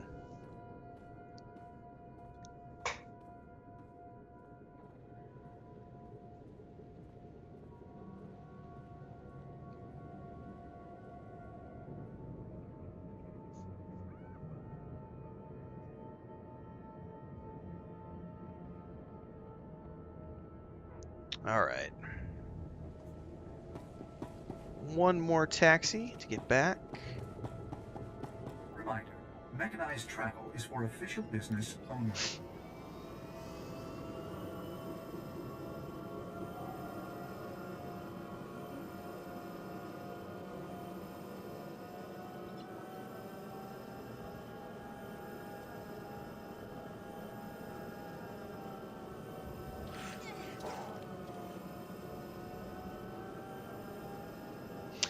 I loved the Obi-Wan show a lot.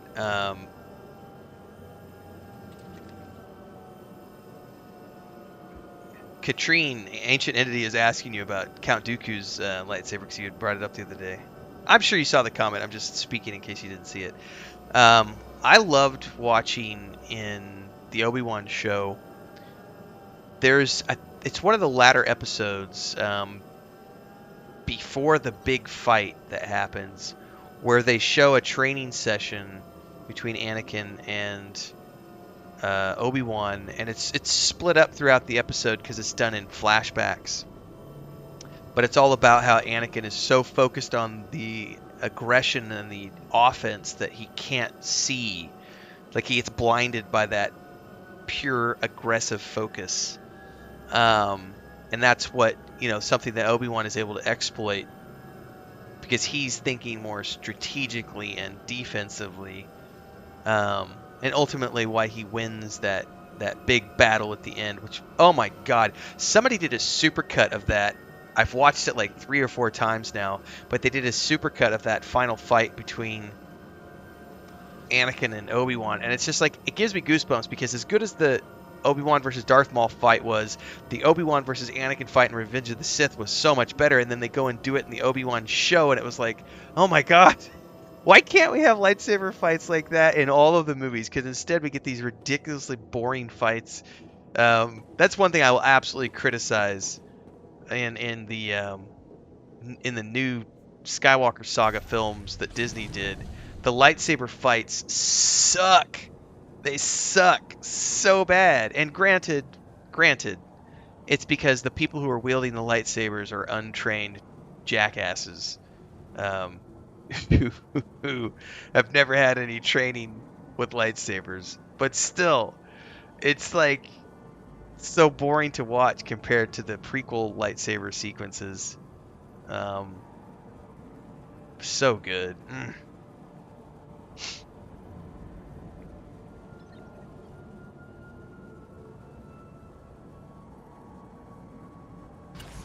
You know, every time I zone in here, it hitches really bad. I don't know what that's about.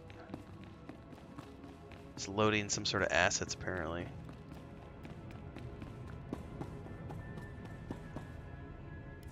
I was watching the reactor readouts. We lived to fight another day, thanks to you. So, is Tychon dead? Master Tychon has been freed from his illness. He's on his way back to Tython. What? Are you sick in the head, too? How could you let him go after what he did? Hey, Katrine, have you started your next playthrough of Jedi Survivor yet? I have been waiting. My new game plus is teasing me, but I've been waiting. I'm just kind of like, I'm going to give it a week. It's still only been a few days. I need some time to process the end of that game. The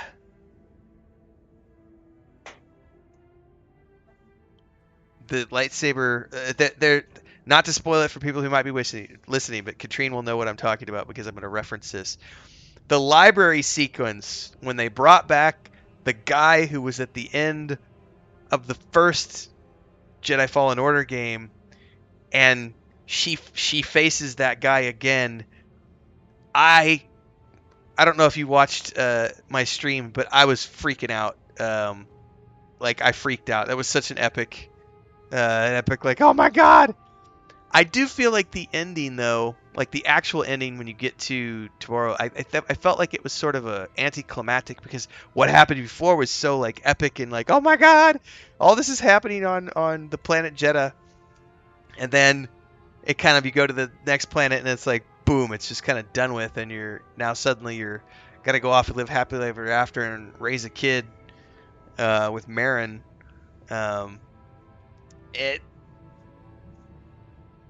I should have not said that. I might have spoiled it for some people. Sorry! But I feel like anybody who's watching my channel now probably watched me stream that game. But I can't wait to play it again. I also realized you cannot get 100% completion with one playthrough. Because you can't max out. Like, it's like you some of the lightsaber colors and other things you can't get until your second playthrough. So I don't feel so bad about not getting 100% on my first time, though. Not okay. You've been playing Conan, gotcha. Yeah, it'll probably be. I'll probably give it another week, and then dive into the new game plus and start my personal playthrough. Such a good game, though. Only a living man can truly atone for what he's done. Oh, great. Jedi wisdom. But my men I still think dead. Coruscant was my favorite planet, though. Eris's That was checkpoint signal. really cool. You're careful about keeping your own people alive, I see. Oh, while you were gone, Master C.O. Bakarn contacted me. He's waiting to hear from you. I'll contact him at once. Keep up the good work, Captain. Don't take your eye off Ancient Titan. Entity says Dooku was always one of my favorites because Christopher Lee brings so much gravitas. I agree. Christopher Lee was awesome as Count Dooku. I also loved, for those of you who haven't watched it, watch Tales of the Jedi. They're little 15-minute episodes. There's only 6 of them, and I think 3 of the 6 are focused on Dooku. And it starts off when he's a younger man, and they actually brought Liam Neeson. Liam Neeson actually came and did the voice acting for a very young Qui-Gon Jinn when he's a very young Padawan serving under Count Dooku. And then the next time we meet Dooku, he's an older man, and it's when he's he's an older man, he's more seasoned, and he meets Liam Neeson's character. He meets Qui-Gon Jinn as an adult master, and then when we meet him the third time, it's when he actually does the fall to the dark side. And that episode in particular, when he finishes the turn to the dark side, and he does what he does. It's just like you're sitting there going, no, Dooku, no! Because he's doing everything he's doing for the right reasons. It's like Anakin. Like, that's the brilliance of their falls, is like, Anakin's fall to the dark side was because of true love. Like, the love that he had for Padme, and that's what, he was doing what he did to try to save her, because in his mind, I'm going to save the woman I love. And Dooku's whole thing was, I'm going to save the Republic, because the Republic has become this corrupt, bureaucratic. I mean, we're allowing fucking slavery to take place. Why are we doing it? Why are we allowing slavery to be a part of our system? That's not right. The Jedi have gone from being peacekeepers to being this political police force that's being abused.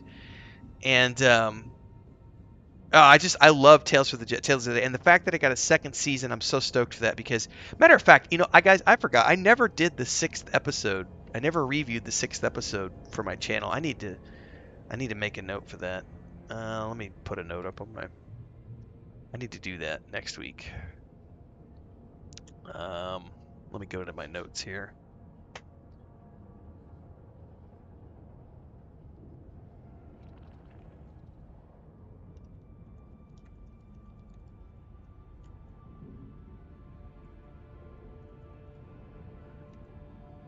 And I know we can't get, you know, it wouldn't, I don't know how. I would love to see a Count Dooku show. Like I would love to see a Count Dooku show. Like I don't care if it's animated or live action. Like I would love more Dooku.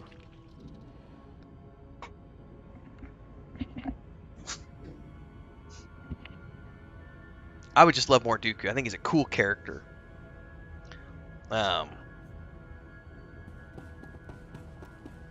For sure.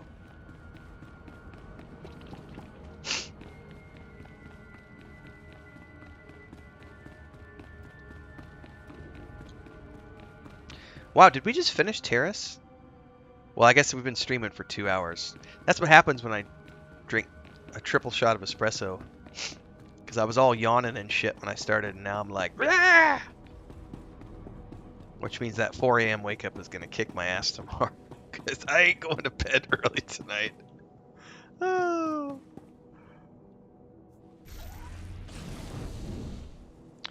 Ooh, that's a good point, Katrine. Dooku also never had Sith eyes like Anakin Sidious. Always thought of him as wanting to destroy the Sith from within, but his hubris and pride led him not to rely on help. That is a very good point.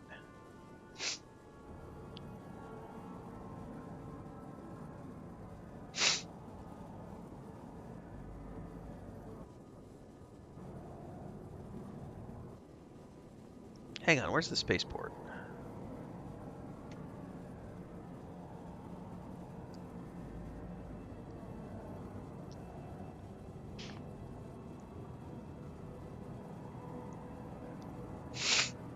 Oh, I got the sniffles. I just sneezed a whole bunch. Sorry, guys. Tried to get help from Obi-Wan to destroy the Sith in Episode 2 if you listen when Obi-Wan is locked up into it. He totally does, yeah.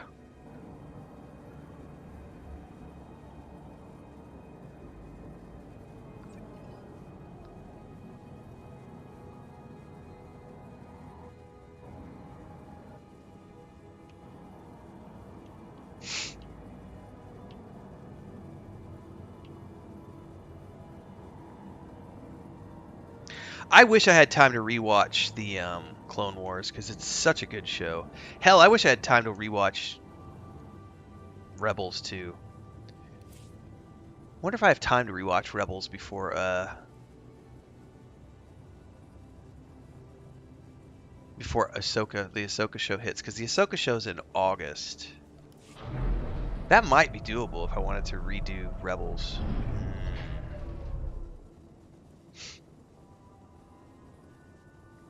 Kind of like a grandson, totally, yeah. And the thing of it is, too, like, Qui-Gon was, like, literally what... This is what I love about that whole arc. Qui-Gon at his peak was what Dooku was at his peak. Kind of like a gray Jedi, you know? Who saw the error of the Jedi Council. It's also why he wasn't on the Council, right? He was a master, but he wasn't on the Council. It's just that Qui-Gon managed to stay the path and didn't fall.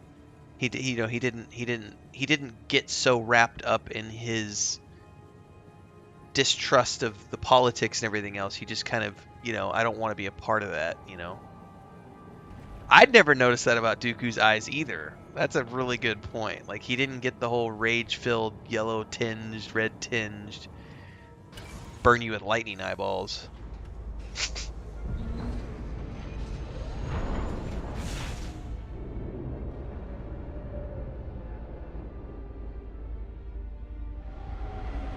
And I love these ship entry and exit sequences.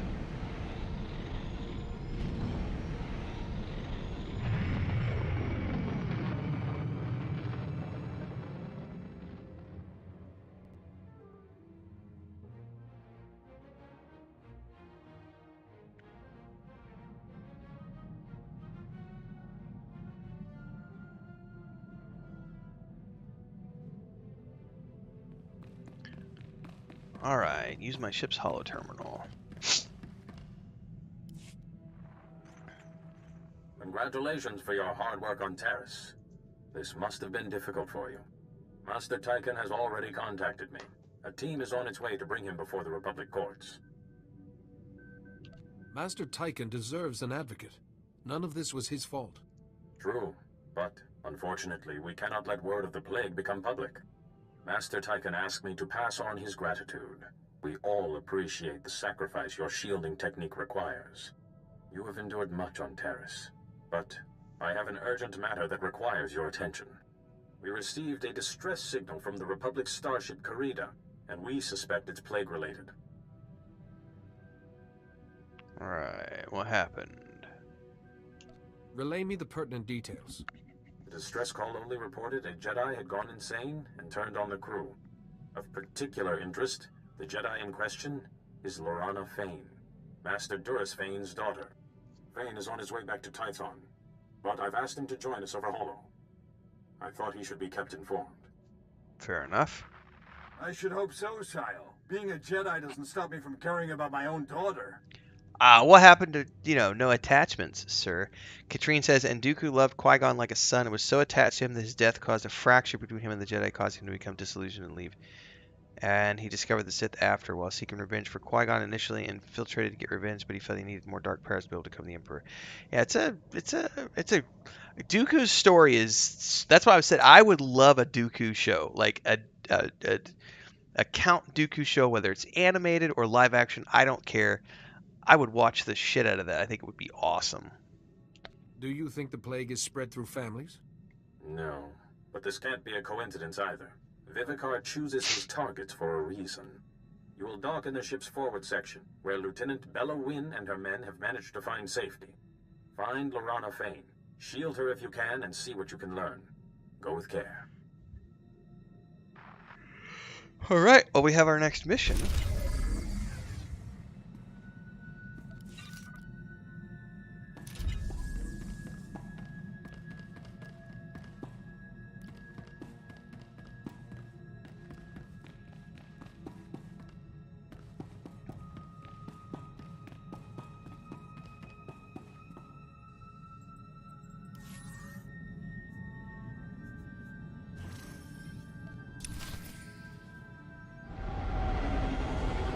Alright, let's take a look at this ship.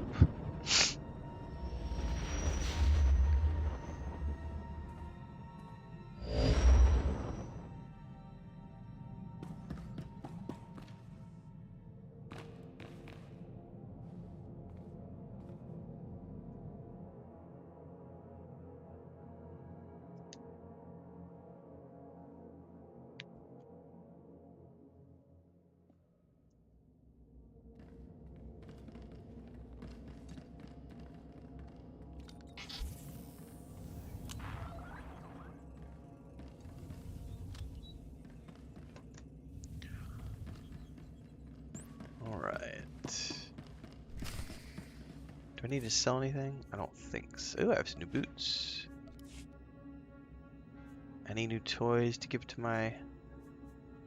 No influence gain with that one. I do want to hold on to that robe for later. What about these boots? Never know. What about the gloves? Nope.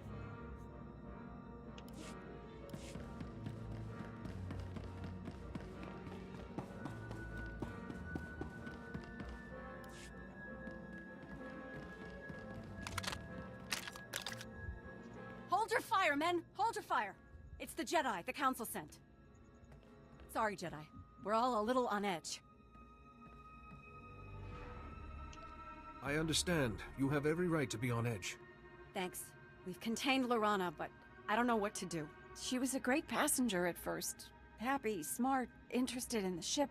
But then we were hit by an Imperial ambush. Lorana fought them off. Almost died from her wounds. After a day or so, she started talking strange and then the slaughter. So she was hurt, and then she went insane?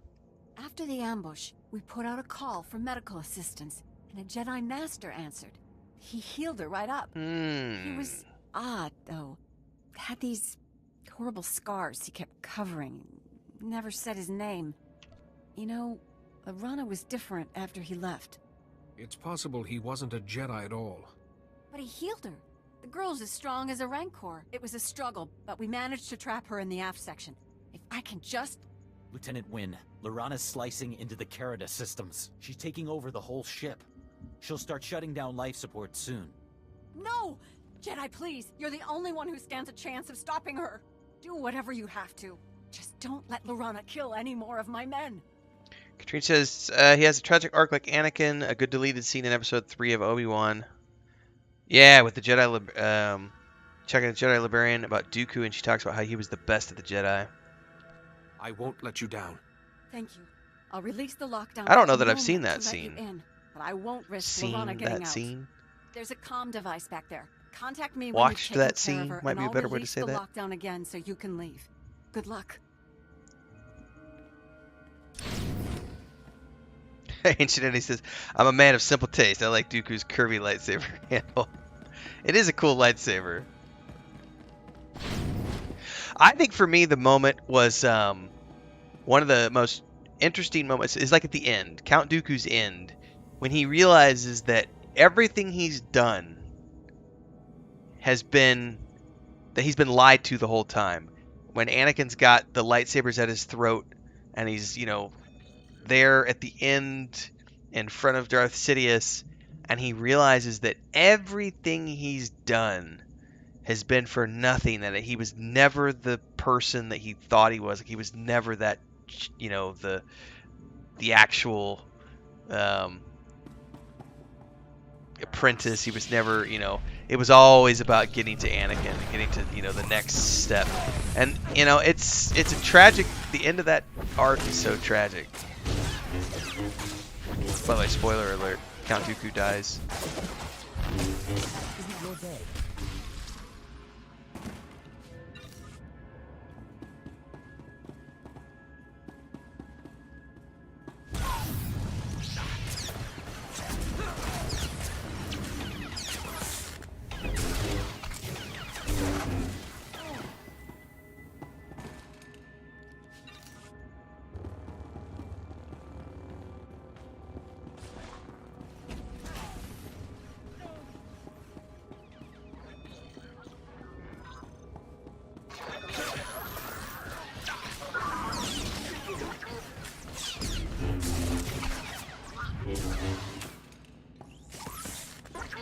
Allow us.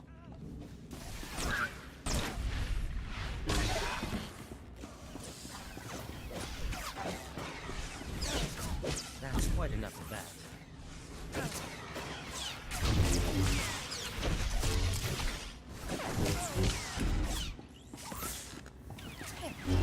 Oh.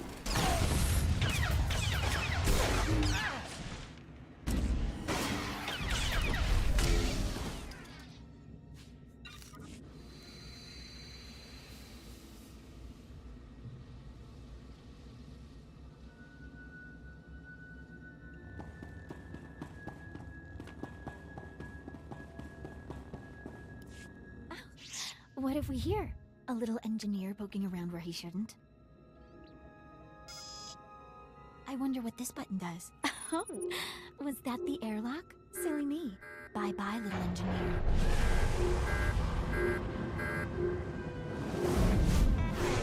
Rana, you're ill. You need help. But I've never felt better in my whole life. The ship is nearly under my control. Isn't it wonderful? The darkness is coming, but it won't take me. Lord Vivicar has taken control of your mind. You must resist.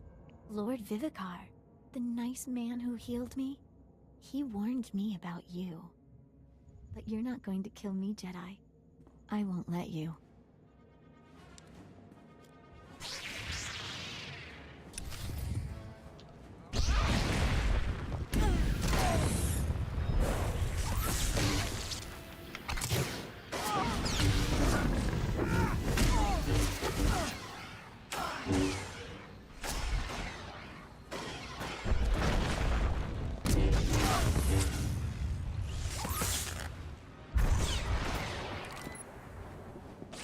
Crap, I may have just bumped her into the other guys.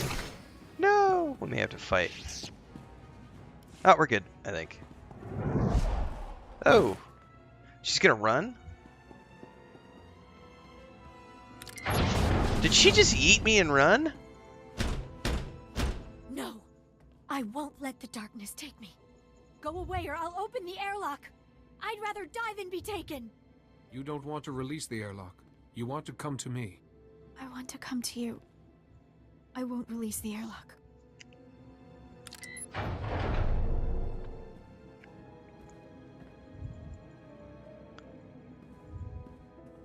Take my lightsaber. Please don't let me hurt anyone else. Don't worry, Lorana. Everything's going to be all right.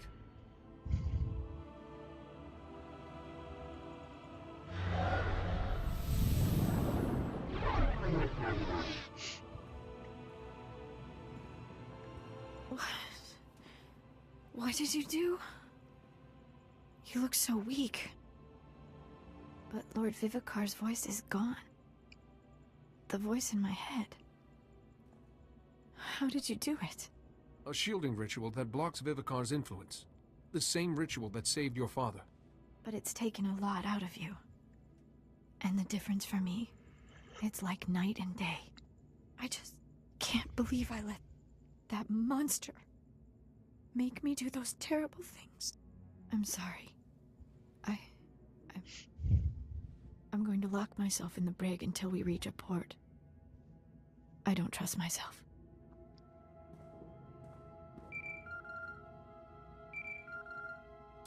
Clearly you haven't heard of us. Oh my.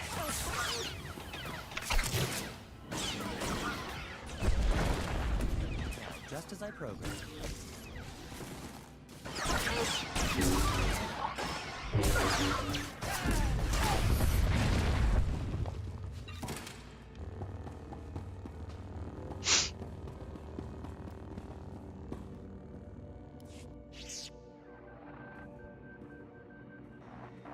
Lorana, my child, my Jedi.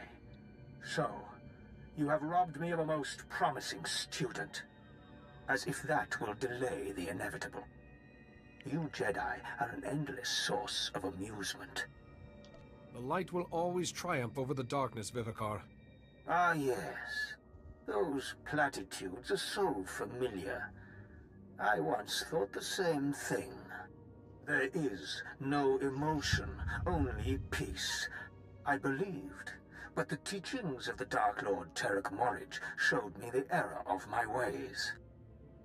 Thousands of years ago, Morridge's hatred nearly crushed the Jedi. That is true power. Show yourself in person. We'll see how powerful you are. How much of your own strength have you sacrificed to shield the Masters? You know how the originator of that technique died, don't you? He sacrificed too much of himself and perished nameless. Everyone I have ever touched could fall to this plague. You cannot shield them all. What if I use my shielding technique on you? My power is already beyond your comprehension, and every moment makes me stronger. You are too late. I've already won.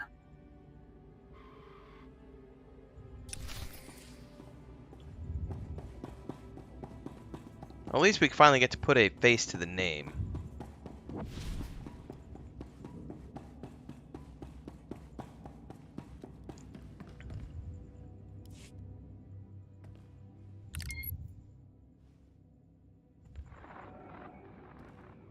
I've restored Lorana Fade to the light. She's in the brig and won't cause any harm.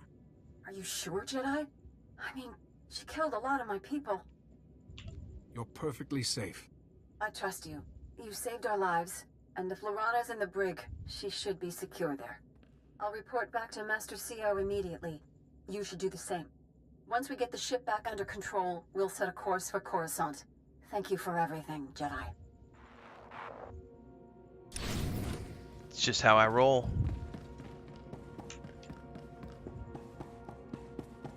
It's that hero gene.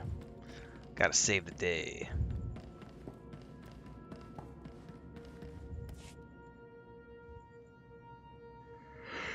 Yeah. That espresso's wearing off, which is a good thing.